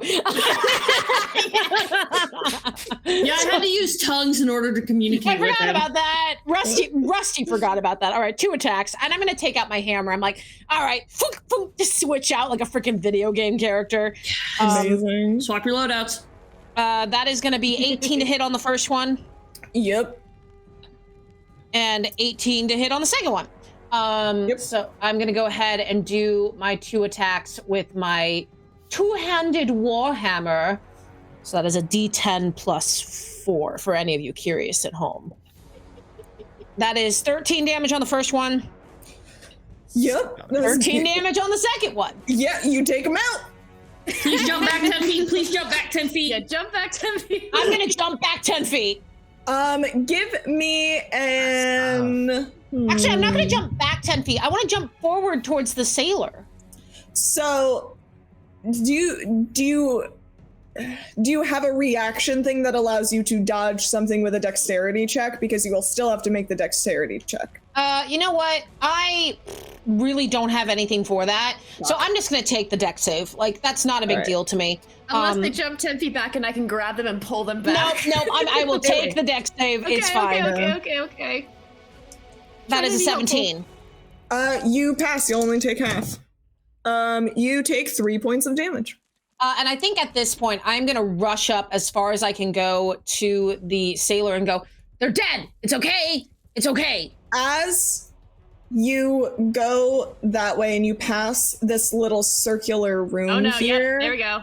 You see there are You 2 more hunters. Mother effer. I hate this. I knew it. I hate it here. I hate it here. Same brain. And I think I just yell, "Incoming!" I'm gonna give this guy a different color. So everyone in our room is dead except for now the small room off to the side, right? Yes. Okay, just want to make sure I was. Mm-hmm. And All that right. was How's Paul's skin? Is it back to normal? Is it still blue? still blue. I was actually going to go ahead and ask. Mm-hmm. I have an action surge. You sure do. I cannot get close enough for melee range, though, because I just moved 20 feet. Mm-hmm. 25 feet, rather. But I'm going to move 5 feet forward, and with my action surge, I'm going to throw things at these mother effers. So you see, I action surge, and I go, "You really?" So the first thing I'm going to do, I think how many hand axes do I have? Do I have 2? Yeah, I have 2 hand axes. I'm going to throw a hand axe at each one. Nice. Because Tipsy really came in here and said FPS. Yeah, 100% melee motherfuckers and distance. Look, I very rarely play only damage, so this is a brilliant time for me. It's very fun. I'm picturing Rusty as a video game character. Yeah. He really is, and he's doing it. Everything he does is flashy. So they're throwing things, they're doing this, they're a performer. And I think sometimes they look back at the group, there is a little bit of a, "Are you watching? Did you think you approve? You're all really hot. I'm nervous." Message Rusty, you're doing great, I sweetie. approve very much, and gives you a wink. Melts. So the first hit is a 23. Yeah, that hits. So the first hand axe, I'm just gonna hit the one that's closest to me. Okay, the red one. Yeah, that is 7 damage. Okay, yep. Second hand axe is a 18 to hit. Yep, that hits. Same guy. 6 more damage. All right, good job. You hit him. He takes these 2 hand axes, one in each shoulder. It's very stylistic. 100%. This is what Rusty does. Where she's like, "There's one that goes here, and there's one that goes here." Yes, and like it just lets out this horrible, like deep sea creature sound. Yeah, a little like. Love that journey for us. Love this. No. And now that that is the end of Rusty's turn, it is actually these two eelfolk hunters' turns. Oh god, I was about to say something. Never mind. And what are they going to do? What is this distance? Oh, lovely, lovely, lovely. Don't like that. I don't. When the GM says "lovely, lovely, lovely," you know you're fucked. Okay, so this dude is going to just fully charge Rusty. Bring it on, come on. And attack with the spear. I'm sorry, I'm totally quoting Emily Axford. I'm so sorry. That is an 18 to hit. Beats it. All right. So because they charged you, they are going to do extra damage. So 6 plus it does 13 piercing damage. Okay. Ooh. How are you looking? Bloodied. Shit. And then the other one, he makes 2 attacks. So he's going to do another spear attack. That didn't land on the thing. It did land on a nat 20, but it didn't land on the thing. So that's Appreciate a 10. Yeah, not going to do it. So he misses on the second one. Shield. No, I don't have a shield. I do 2 hands. Is going to... It's just out of range to charge you. So it's, wait, is it at least 20 feet or does it have to be 20 feet? At least 20 feet. So it does have the range to charge you. However, yeah, you were the only one that it's seen. So this one is going to, if I can get off of the ruler, also going to charge you. So I'm actually going to go ahead and hold myself accountable here. I'm new to the melee fighting thing. I forgot that I can't have a shield and also be attacking with 2 hands. So I'm going to take off my shield going forward. I have a 16 AC. Okie dokie.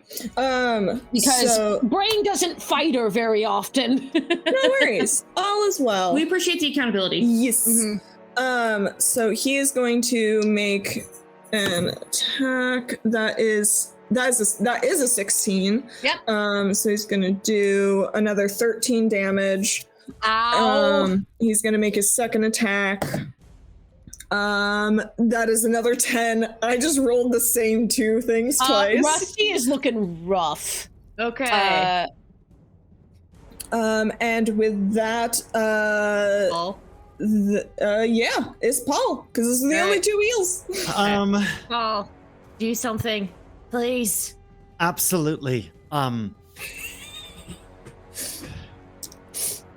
you better healer or fighter? Do I look like a fucking healer? He does not look like a healer! Then fight. You've got this. That's the first encouragement you've heard from Mirage. I'm gonna use a sorcery point, and I'm gonna twin spell it. Mm-hmm. Oh god, wait, hold on. No, I'm gonna do something. I can't let Rusty take damage like that. So, my drow magic allows me to cast. I forgot Paul's a drow. Allows me to cast darkness once per long rest. To be fair, Paul looking blue is not the weirdest thing for a drow to look like. True. And so I'm gonna cast darkness. It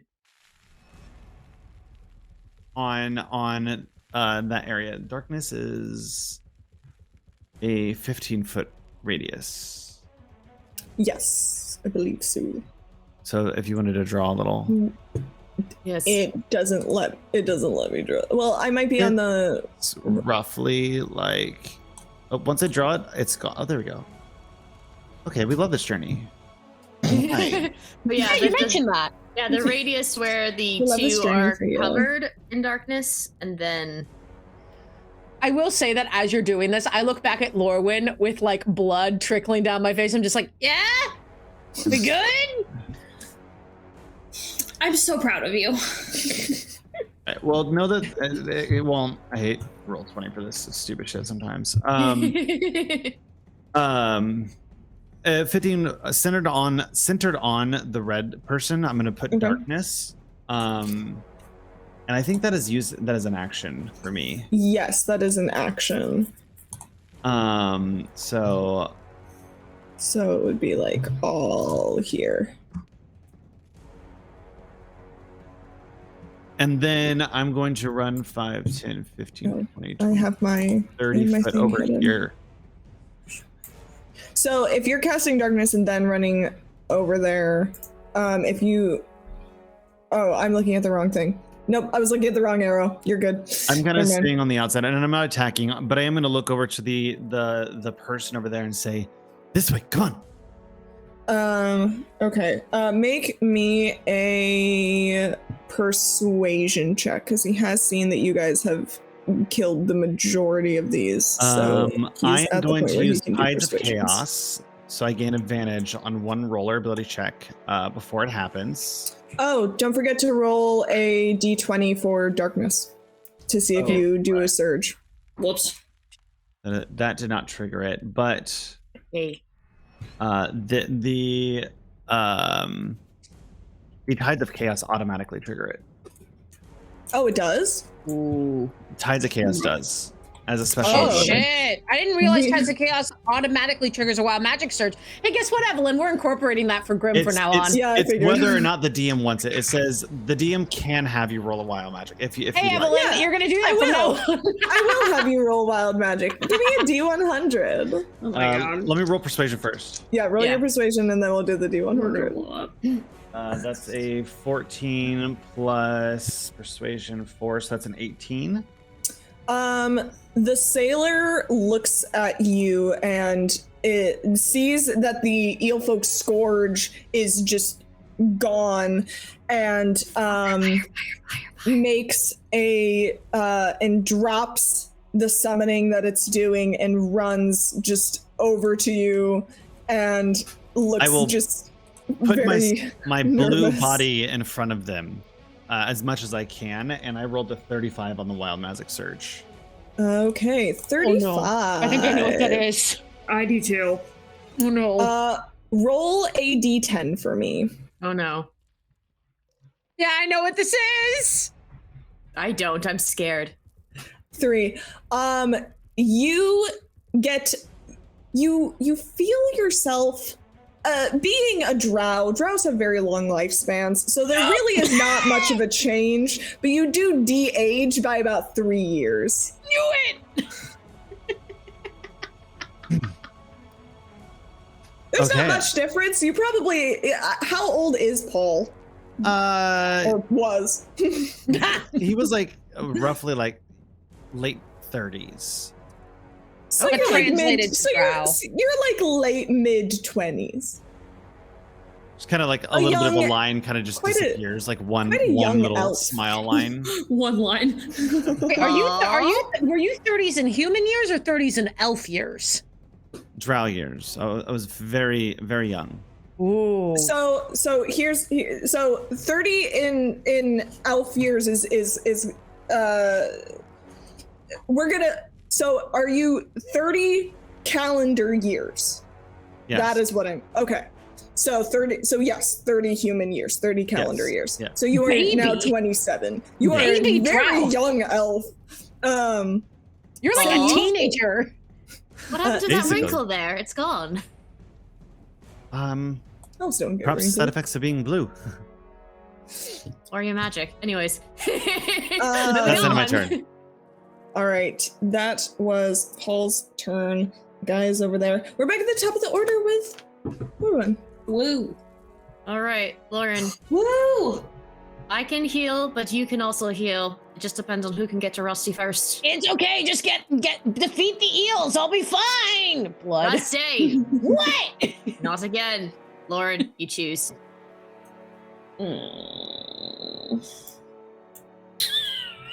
I had a thing I was gonna do, and my brain was like, nope.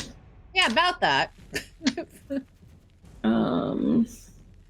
Sherney in chat said some of Paul's lumbar pain goes away. Buddy, listen. You're an elf. You don't get lumbar pain till you're like seriously. 200. You're like You guys think a 200-year-old elf would be obsessed with getting a fucking ship? Yes, true. It does make sense that you are like, because in according to a lot of D&D lore, if you get like real nitty gritty and deep into it, elves are considered adults at 100. They like visibly look like adults around the same time that humans do, but in the elven tradition, 100 is when you are given your proper elven name. It is when you are considered an adult by the rest of the elven community. It might be a little bit different for drow just because of the cultural differences, but who knows? We've been traveling with a teenage elf this entire time. That explains so much. It does. So I don't really have a spell or anything. Why? The yawning. So I'm just gonna kind of run up. Rusty, I love you, but you know that stuff and things and stuff. And how fast am I? Because I'm gonna use another one of my blade flourishes. So I do get to increase my 10 feet. So now I have 40 feet. So yeah, okay. And then we're gonna go ahead and I'm gonna please tell me is perfect. I'm gonna move back here behind behind the eel people. Okie dokie. And I am going to attack the red guy. All right. And tack on the slashing flourish. So I'm gonna burn another inspiration die. And whatever I roll on the inspiration die is will also apply to the blue guy. So which I one roll would the hit be... first. Yeah.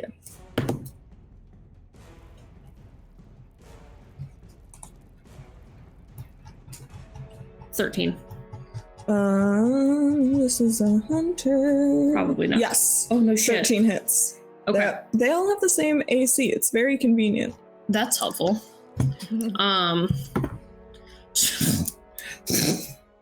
What?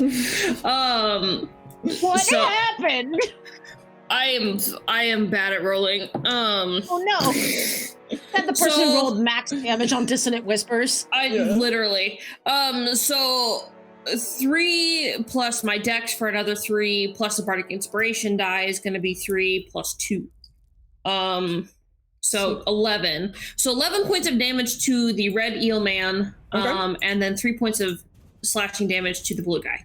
Okay. Because slashing flourish will spreads that about. Okay. As you hit the red guy, you take him out. Sorry, buddy. And he does a little. Both of you make me a dex saving throw, please. And the blue guy also. That's a 4. I fail. Okay. Not everybody. to be that person, but you guys are also in a dark cloud, so some of this is going to be harder. Right. Well, should that have been rolled with disadvantage? It should. So yes. However that affects everyone... whether it's the save or it's I'm just reminding you guys since there's no visual reminder because the yes. I'm gonna say we're gonna do the dex save with disadvantage. I got a 4, so I was gonna say. It's just like checking to see if you roll a 1. Not that changes anything for this because it doesn't have like a thing that's like if you roll a 1. So everybody takes 6 points of damage. Oh my god, Rusty is so hurt. Rusty is on death's door. Again. Rusty, get out of That's there! Next in the order is Mirage. Oh, I'm in a cloud of darkness. Yeah, no. I am gonna say going forward, attacks made against this blue guy while in the darkness while the blue guys in the darkness are going to have disadvantage. Yeah, that's not. Yeah, I just want to get to Rusty and I want to heal him, but would that be hard for me to do because I'm running into the darkness? No, Okay. I'll let you. Yeah, because there's no roll for healing, like you don't have to roll to like see if you heal. Oh, so it's God. just so good. I just run blindly into the darkness and just kind of like grab the first shoulder I feel, and I'm like, Rusty, you need to get better at this. And I will cast Cure Wounds at 2nd level. Look in the darkness and say, get better at what exactly? Yeah, hold on. Okay, so that's 2d8 plus 2. Hold on, I need to get my d8s. We'll talk about it later, not now. So you get 12 hit points back. Thank you. Welcome. Nice. And then I think I just hold on to you, be like, you need to get out of here. We gotta I get can't rid of move. this. We gotta get rid of this guy. All right, that's all I'm gonna do. All right, Rusty, you're up. Would it be, and you can veto this, of course, since Lore is behind, are you behind the blue guy? Would I get flanking? I'll say you can get flanking and roll flat. So I can get flat roll. Yes. Great. An attack with my one-handed warhammer so I can get my shield up. Brace for impact. 25 to hit. Good Yep. lord. And that is 1d8. That is going to be 11 damage on the first hit. Nice. Second attack. No! It would have been a nat 20, but it came out of the tray. That is an 18 to hit. That hits. For an additional 6 points of damage. And how is he looking? Dead. Dead? Great. I'm gonna Wonderful. Lean over to Frogwater and say, normally, isn't No, this No. what's the No. guy's name? This guy doesn't have a name. You don't know He's him not. yet. He's just You some don't know dude. him. Number 4. Just some dude. He's a I'm just sailor. gonna lean over and no, go. he does have a name, but you haven't asked it yet. I'm gonna lean over and go, normally we don't run into the dark clouds, but I think they were really excited to do so this time. Paul, drop it soon. I do need the 3 people near the dying eel to make a dexterity saving throw. And I please. get disadvantage. Yes, everybody's gonna roll it with disadvantage. I had thought I was putting it up Disadvantage. for them Are to we get all out. disadvantaged? Yes, because you're still Thank in you. the darkness. Fail for That Rusty. didn't really do anything. That's a dirty 20. 11. 11 fails. Lorwyn is gonna take half of this. The other 2 are gonna take full. That is 7 halved to 3. Do you round up or round down? I round down because I think it's more fun. You round down on half damage usually. Yeah. Okay. So we are out of initiative. The eels have been slain. Paul, do you drop the darkness? Because I'm just like, it's You awfully drop dark it in now, here. for the love of God.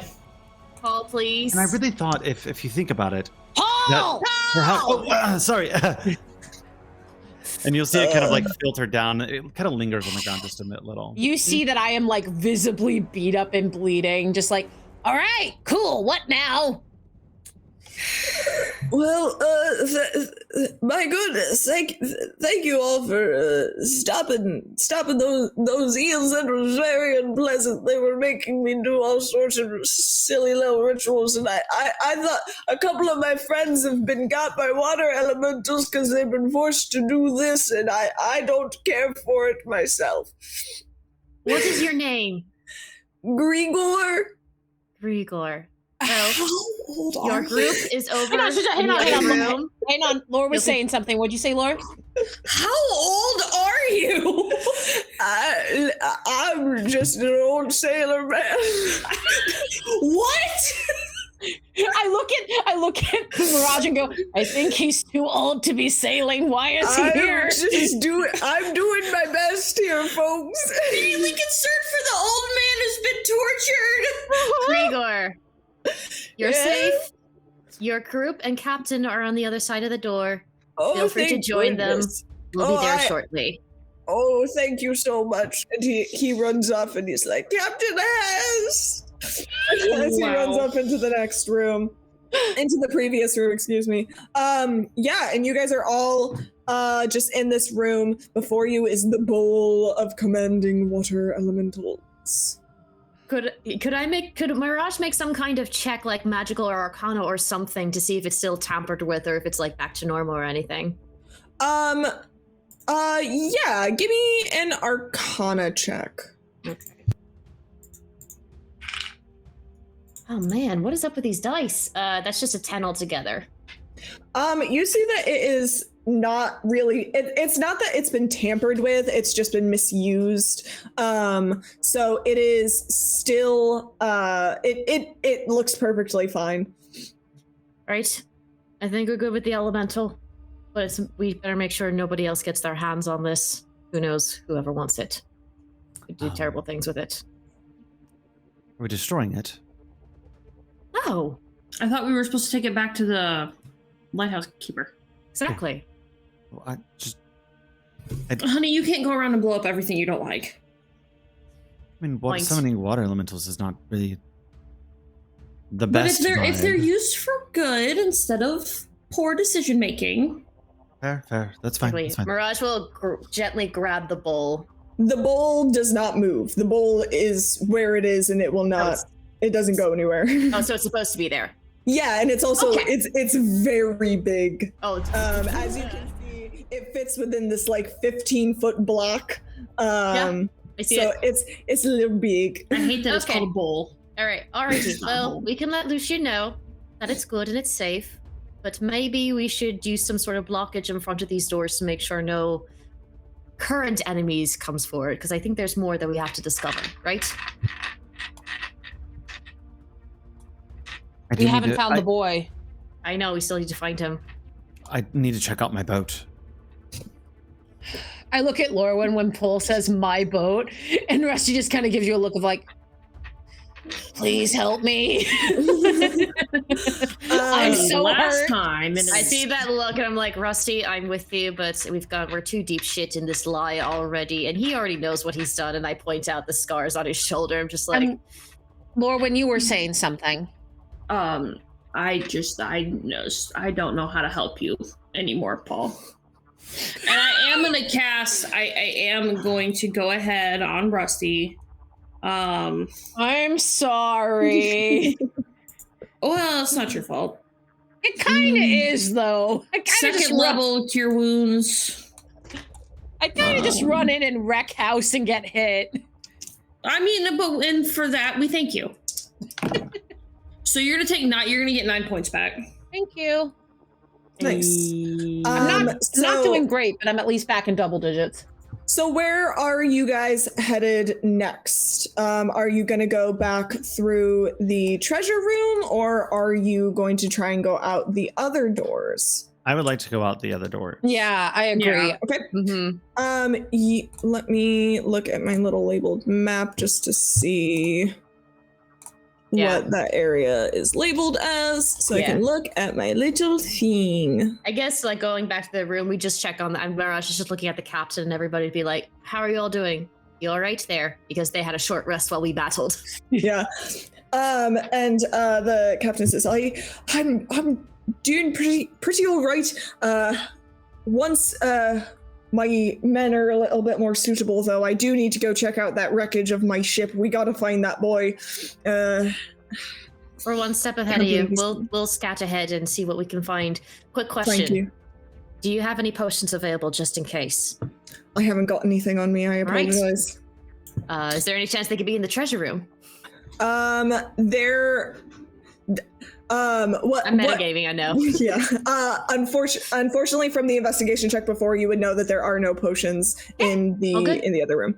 Okay, just double checking.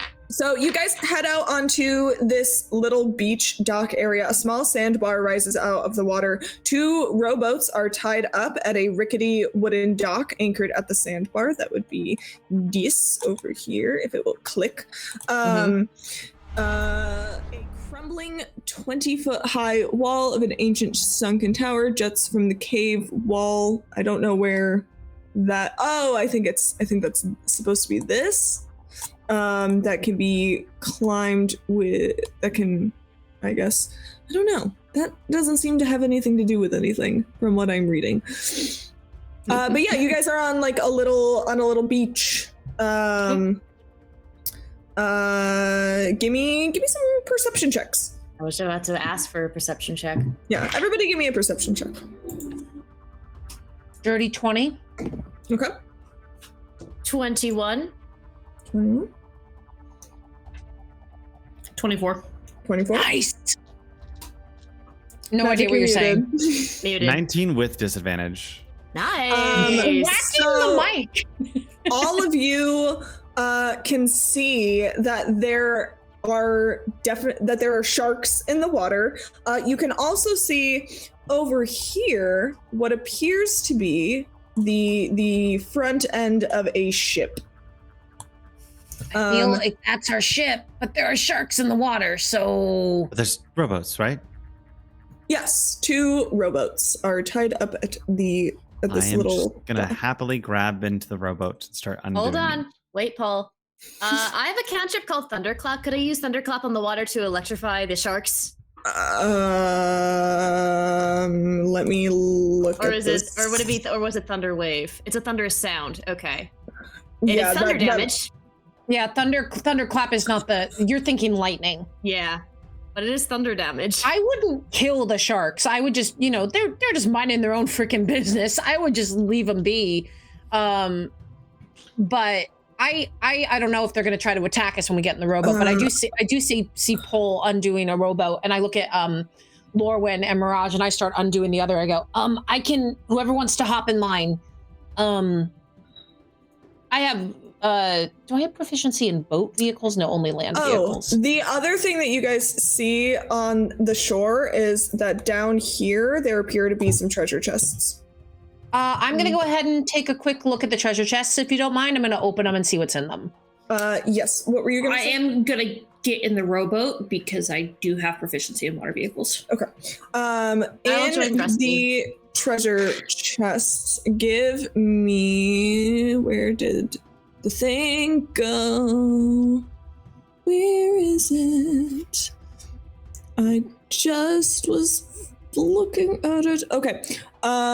Give me a... I was trying to think of a roll. There's no real good roll. You open the chests, and there is about 400 gold worth of fine goods, bottled perfumes, silverware, statues, jewelry, and other trinkets. Give me an either one of you who are looking inside these checks, give me an investigation check. Could I do it even though I'm probably not proficient? Can we do both? So with a skill check, you can make that check even if you're not proficient in it. Right. I only got a 10. Okay. I got a 12. You guys would probably have to spend, if you might have to, if you get the sense that there's probably something cool in here, it might just take a little bit longer to like dig through and find. I look at Mirage and I say, as much as I'd love to find something cool in here, we got to get that boy. He must be somewhere on the ship. Yeah. Mm-hmm. Us gonna head back to the boat. And did Lorwyn and Paul get in the same boat or different boats? I would have gotten in the same boat Paul did. Okay, I'm gonna go ahead and get in the other one and point at Mirage to get in. Question: is there any chance I could roll insight to see if the sharks will attack me if I try to go in the water? Because I am a mermaid.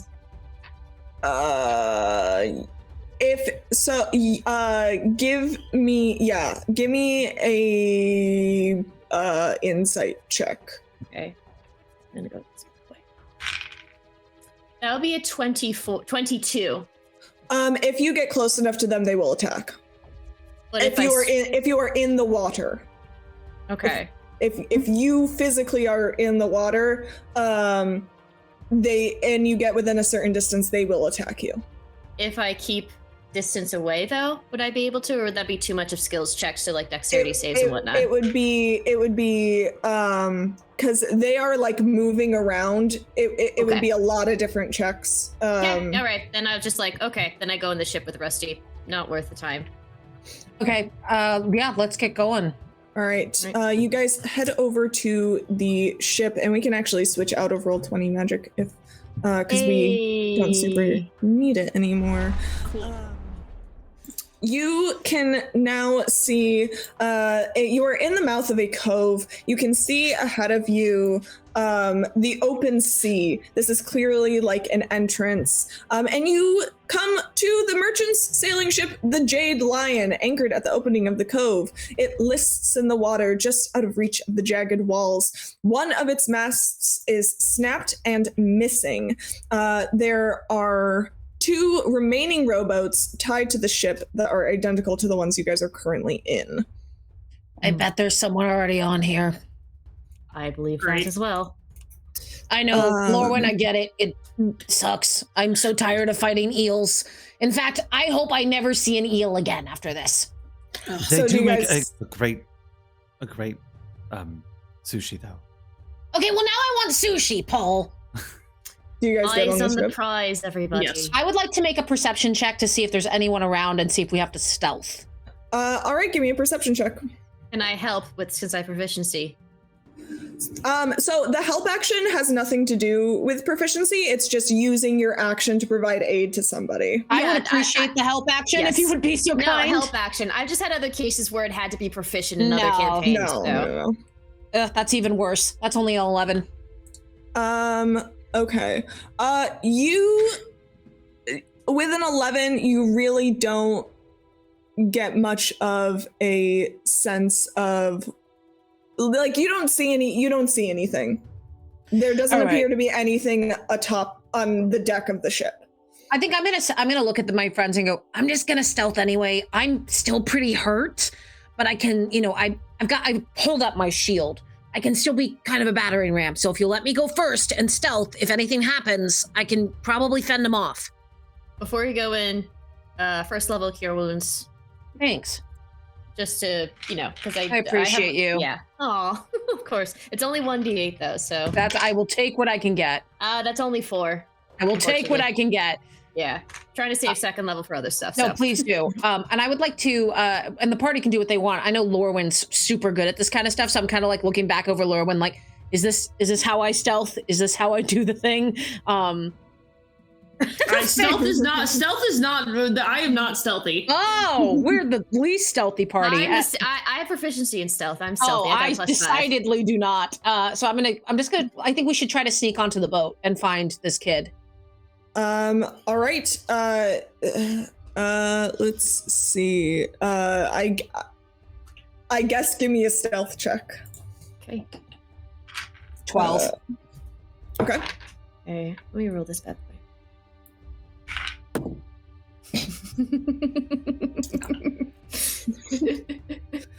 I have a 9. All right, Paul. Stealth, correct? Yeah.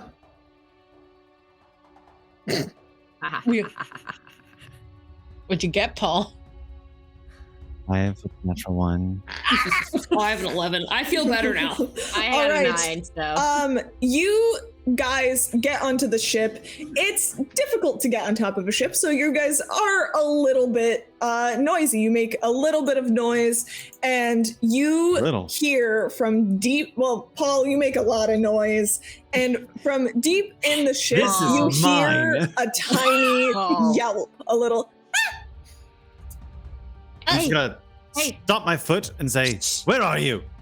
Paul? I grab Paul. Anything.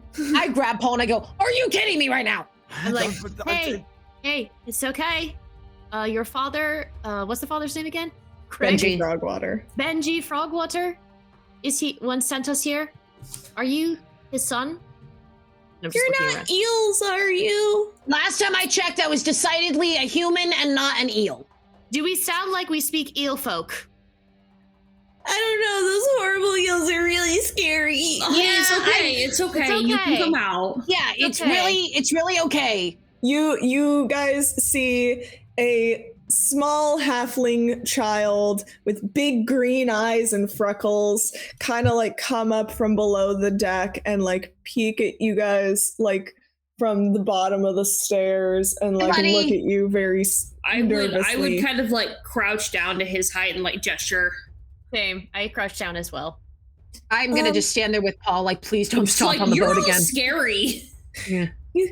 I'm not scared. Yeah, and I believe you. You're very brave to stay down here, but I need you to come over here. Yes. Okay. It's okay. So he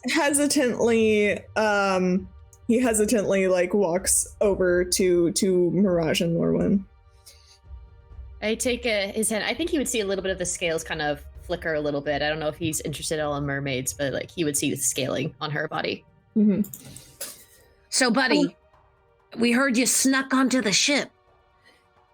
Yeah, I want to be.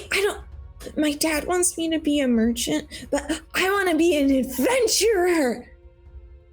So if you're going to be an adventurer, you're going to run into a lot of scary things like eel people, right? I'm not afraid. Okay, buddy. Okay. So your father said so is this boat sailable? Oh, that's a good, he looks around and he looks at the mast and he looks at the slightly worse for wear condition of the ship and he's like, I think she's a seaworthy vessel. I love this kid and wish to adopt him. I wish to adopt this child immediately. Yeah, I think I'm just like, if he's allowing her, like kind of like holding his hand to be like, oh, well, that's scary. Good to know. You're very brave for stalling out for this long. What did the eels do with the other people that were on the ship? There was a captain. He was very mad that I was on the ship, but he let me stay and he lets me hang out in the pantry and I get to have lots of snacks. So they're all safe. Yes, they are. They're all safe. I look at Paul and I go, we need to go get them. This is the best way to get them. No. They're on the other ship. It's perfect. They're not on the other ship. They're still in there. Well, we could take them to the other ship and then we can come back for I this. thought they had started making their way. We told them to start making their way.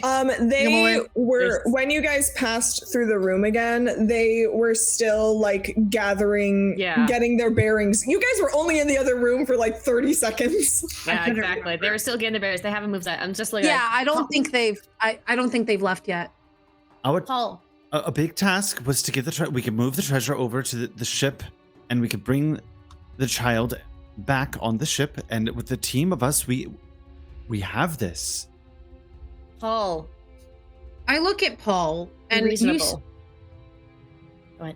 I look at Paul and you see my face get very serious for a moment. I say, are you genuinely saying, and I just want to be clear here, you want us to put these guys on the other ship and steal this one? Well, I don't necessarily know if this ship is fit for travel.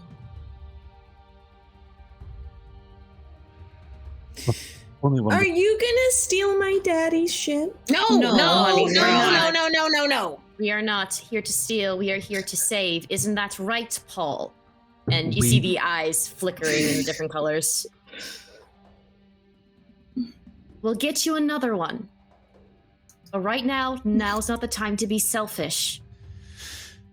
Oh my god, Lorwyn has the most exasperated look. She's looking between the three of you like, can we just... Yes. My dad used to say the same thing. We'll get you another ship. Oh my god. Is this your tragic backstory? Is this you not getting the ship of your? We're gonna go. Come on, Raph, and I offer a shoulder ride to Raph. Yeah, so we can I let Raph go to go with Rusty, and I think I go up to Paul, and she'll cup your face gently. I'm just like, I understand trauma, and I understand things, but right now there are others' needs we need to worry about. But I promise you, you will get your ship, and it's a promise of a mermaid. He's going to not rudely, but off-put, pull his head out of your hands and go, It's fine, let's go. I think at this point, I look down at Raph and I go, do you want a shoulder ride or are you good? Shoulders! And you see, I hook him up onto my armored shoulders, and we're gonna get onto the rowboat so we can head back. And I look at Laura and I go, "You coming?" Mm-hmm. She literally is just like all the back and forth. She's just like, yes. Rusty's smart enough to go, can I get you a drink when this all is over? No intentions. Just I'll get you a drink, okay? Yes. If I could pitch the bridge of my nose right now, I would. But she's just like, look, people have lofty goals, and apparently Paul's lofty goal is a ship. And Paul deserves a ship, and if this ship was working, I would let him take it. That's why I was asking. So you guys head back to the room with all the sailors in it, and Aaron Hust, the captain, sees little Raph Frogwater, and is like, back on my shoulders. Oh, thank the Lord, the boy's all right. Oh, he's my okay. God, his father would have killed me. Well, actually, I don't think Benji's really capable of that, but he certainly might have said some cross words. Benji would have probably shook his fist at you, but I think Raph's a lot braver than his dad. Don't you think, buddy? Yeah! Exactly. Mm-hmm. And I let him off my shoulders.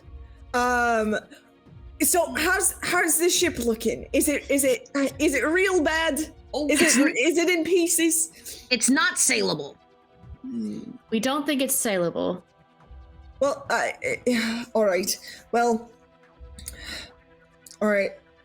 I'll get some of my lads. We'll take a look. We'll see what we can do to fix it. And if not, you guys all said Sheila's out there. Yes.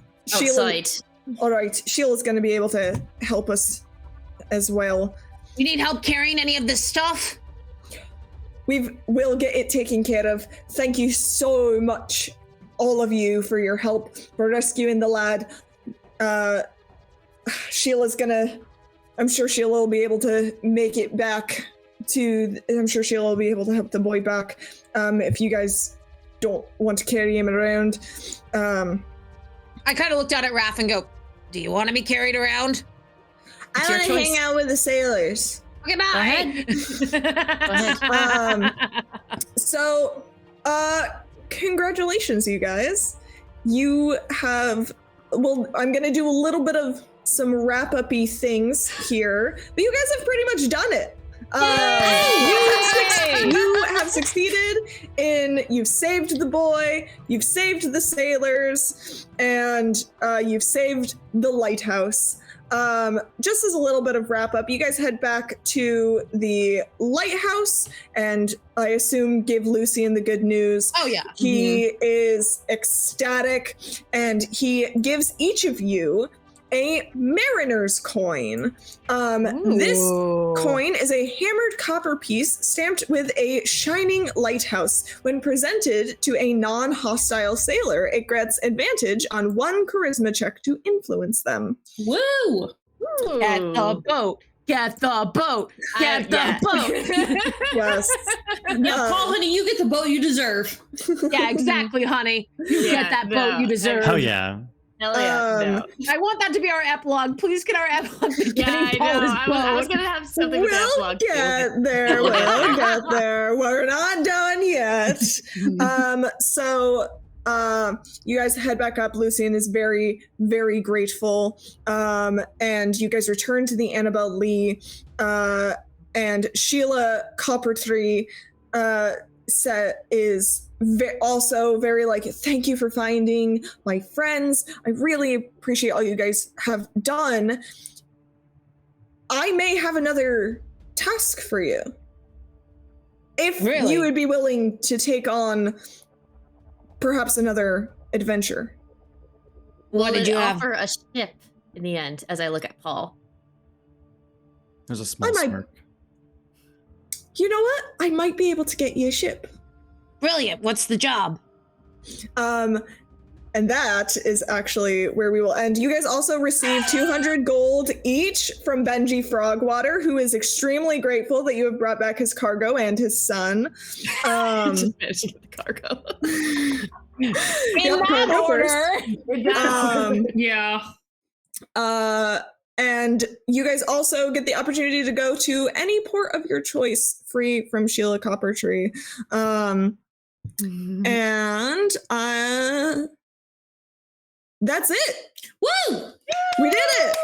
You guys did it. You did the thing. Oh my gosh, you we did it. Rescued all the people. You did all the stuff. Well done, everyone. Yay! Well done, Evelyn, for a wonderful one-shot. Thank I turned into a you. three-shot. And it was fabulous, and we loved it. I mean, we love role-playing. What can we say? Yes. Evelyn literally before this was like, we need to just get through this. Oh my god. Because we had 5 pages left. This is like a 13-page adventure. We had 5 pages left. I was like, we gotta go. Oh, we got it done. And Paul got his ship. Yes. Yay! Mirage is staying with Paul and the group to make sure he gets his ship. A mermaid's promise is a promise indeed. And yes, what Rusty did give Lorwyn that drink. As soon as we had a break, Rusty just was like, all right, as many drinks as you want, Lorwyn. I know that you're so stressed out. I think, oh my God, I know you guys are like the stress. Rusty's like, I'm going to hit everything. And if I get hit, it's okay. Yeah. What? It is! Yeah. You two are in your corner. I'm with Paul on the other side. And we actually start having deep, meaningful conversations. Just a little bit with some sass here and there. Just because. Thank you so very much. And also, thank you all for playing. This is super fun. I'm glad that we got to run this fun little adventure. And look out in the future, my dear magicians, for a potential part 2. There is, in fact, a sequel adventure to The Secrets of Skyhorn Lighthouse. So maybe in the future, we could do a part 2. Bringing Rusty back, man. Yes. Oh my gosh. Just yes. Also, hi Riku. Do we need to bring Riku in for a hi everyone? This is the boy. So, with that said, I want to say thank you guys so much for being here with the Academy. I am going to go through. Yes, I'm baby. Thank you so much for the 3-month resubscribe. We appreciate you. We love you. Lily Pandas, thank you for the 2-month resubscribe. Astro Traveler, thank you so much for the follow. Lord's Mama, thanks for the 100 bits. Duckberg, I missed that. Thank you for the 100 bits. Lord's Mama, thank you for the 1,000 bits. Evelyn, sometimes, thank you for the resub for 3 months. Lore, thank you for the resub for 3 months. The Tipsy Tiger, thank you for the 3 months resubscribe. Trini Ventures, thank you for before we even stream the resub for 3 months. We appreciate you. We love all of you guys' support. It helps us keep going. Helps us create really Duckbird good. just gave us another 100 bits. Duckberg, excuse me, Paul. Ship is illegal. It's illegal. Go to the Pungeon. And meanwhile, I'm doing this. Actually, it's spelled P-O-L. Welcome in. I think he's using text to speech. He's driving. Duck. Welcome to my life. This is the last thing he's getting ready to leave, and the last thing I said was, "Please be careful and let us know when you get there." And he goes, "I'll be fine." Churney, thank you for the 100 bits. I love you guys. It does help us keep going. We do have a lot in the work. Oh my God, helps Reacher. pay everyone's equipment. It helps keep pay art when we need it. It keep the lights on. Yes, literally. It is helping get the lights on, and we very much appreciate it. It's never needed. The lights. The light. I couldn't find my stand when I was leaving, so Evelyn and I are sharing a microphone, so I didn't have to stand here like this. Can you imagine a whole session? I do, before we leave, we're going to go ahead and show the promo, the trailer for All's Fair one last time to get you excited, because that is the next stream on the Academy. So let's pop over and see that real quick. If you can't pull out a victory now, you might as well throw yourselves at the mercy of the Rapturalian army. Turn the tide. You all want this war to end, but I want to win. I tried it once. To do things their way and keep the peace. And for what? Nothing. This time, we do things my way. You have the power to end this war, and yet you do nothing. What makes you think this war will ever be won? So we're absolutely excited to see the Tipsy Tiger stream on the Academy and bring Ramithra in. And then, like I said, we'll sit down, we'll do a little bit of one-on-one time, and we'll have some other stuff pop up. With that going around, I do want to go ahead and give everyone the floor to do a 15-second, who am I, where can I find you? So we'll start up with going up to Laura Wynn. Oh, hello. You can find me here on Twitch, Sweet and Lore. I stream a lot of weird stuff. I thought that it was going to be cute, cozy puzzle games. It's not. It's chaos. So feel free to come hang out. Twitch.tv/Sweet and Lore. You can also find me on TikTok, Instagram, and Twitter. Next. You. Tipsy. I couldn't hear. Sorry. Hi, you can find me on TikTok at the Tipsy Tiger, where I do cosplay and D&D stuff. You can also find me on Twitch, also the Tipsy Tiger. I stream dating sims and games with dating mechanics. Currently streaming Romancylvania, which is a horny good time. 18 plus, please. In addition, as Magic has alluded to, I am the GM and primary creator of Romithra, which is my homebrew world. I have a Discord. If you are 18 plus and want to be a part of the world, you can commission one-shots on Ko-fi or become a patron on my Patreon. Both my Ko-fi and my Patreon are also the Tipsy Tiger. And I will be participating in Odyssey as well. I will be in the next campaign. So very excited for everything. Come check out All's Fair on Monday at 6:30 CT. Perhaps Monday. Musicaholic. Hi, I am Chelsea, aka Musicaholic492. You will find me on Instagram and TikTok, mainly doing cosplay, D&D content, and and fun shenanigans. I will be opening a red play button moving picture app account soon, so there might be stuff there that I can put stuff up there. It gets, algorithm. And if there's any other future updates, we'll keep you in check. Thank you so much for having me, and of course, Evelyn and Magic. Hello, Evelyn Sometimes. You can find me here on Twitch on Wednesdays and Fridays. You can also find me on Tumblr, and you can generally find me around here at the Magic Academy. I am going to be in All's Fair. I'm going to be in Odyssey. It's going to be a great time. Yeah, that's it. Magic, where can we find you? I am the Magic Academy. There is no finding you. You are already here. I'm right here, man. This is it. This is me. But if you want to see me on some, perhaps other areas, we are doing a fun adventure over on the Bachelor tonight at 7 p.m. And let me tell you, I'm pulling out all the stops. I'm so ready. So make sure to hop over to Hi John, I'm Dead. We just dropped a shout out to them. They will be starting at 6 o'clock for a pre-show, at 7 o'clock starting the main adventure. And trust me, it's gonna be good. But with that, go ahead and grab the raid calls, because we are going to hop over to a wonderful friend of ours, someone who has done so much for our community and for communities adjacent to a lot of us. And I'm very pleased to have them kind of around. So grab those raid calls. We will see you not Tuesday, but Monday.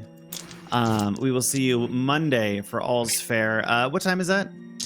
6:30 p.m. Central Time. So 7:30, a little later than we're normal, but and a shorter session. We only are doing 3 hours. Who up counted their gooses? Yes, all the things.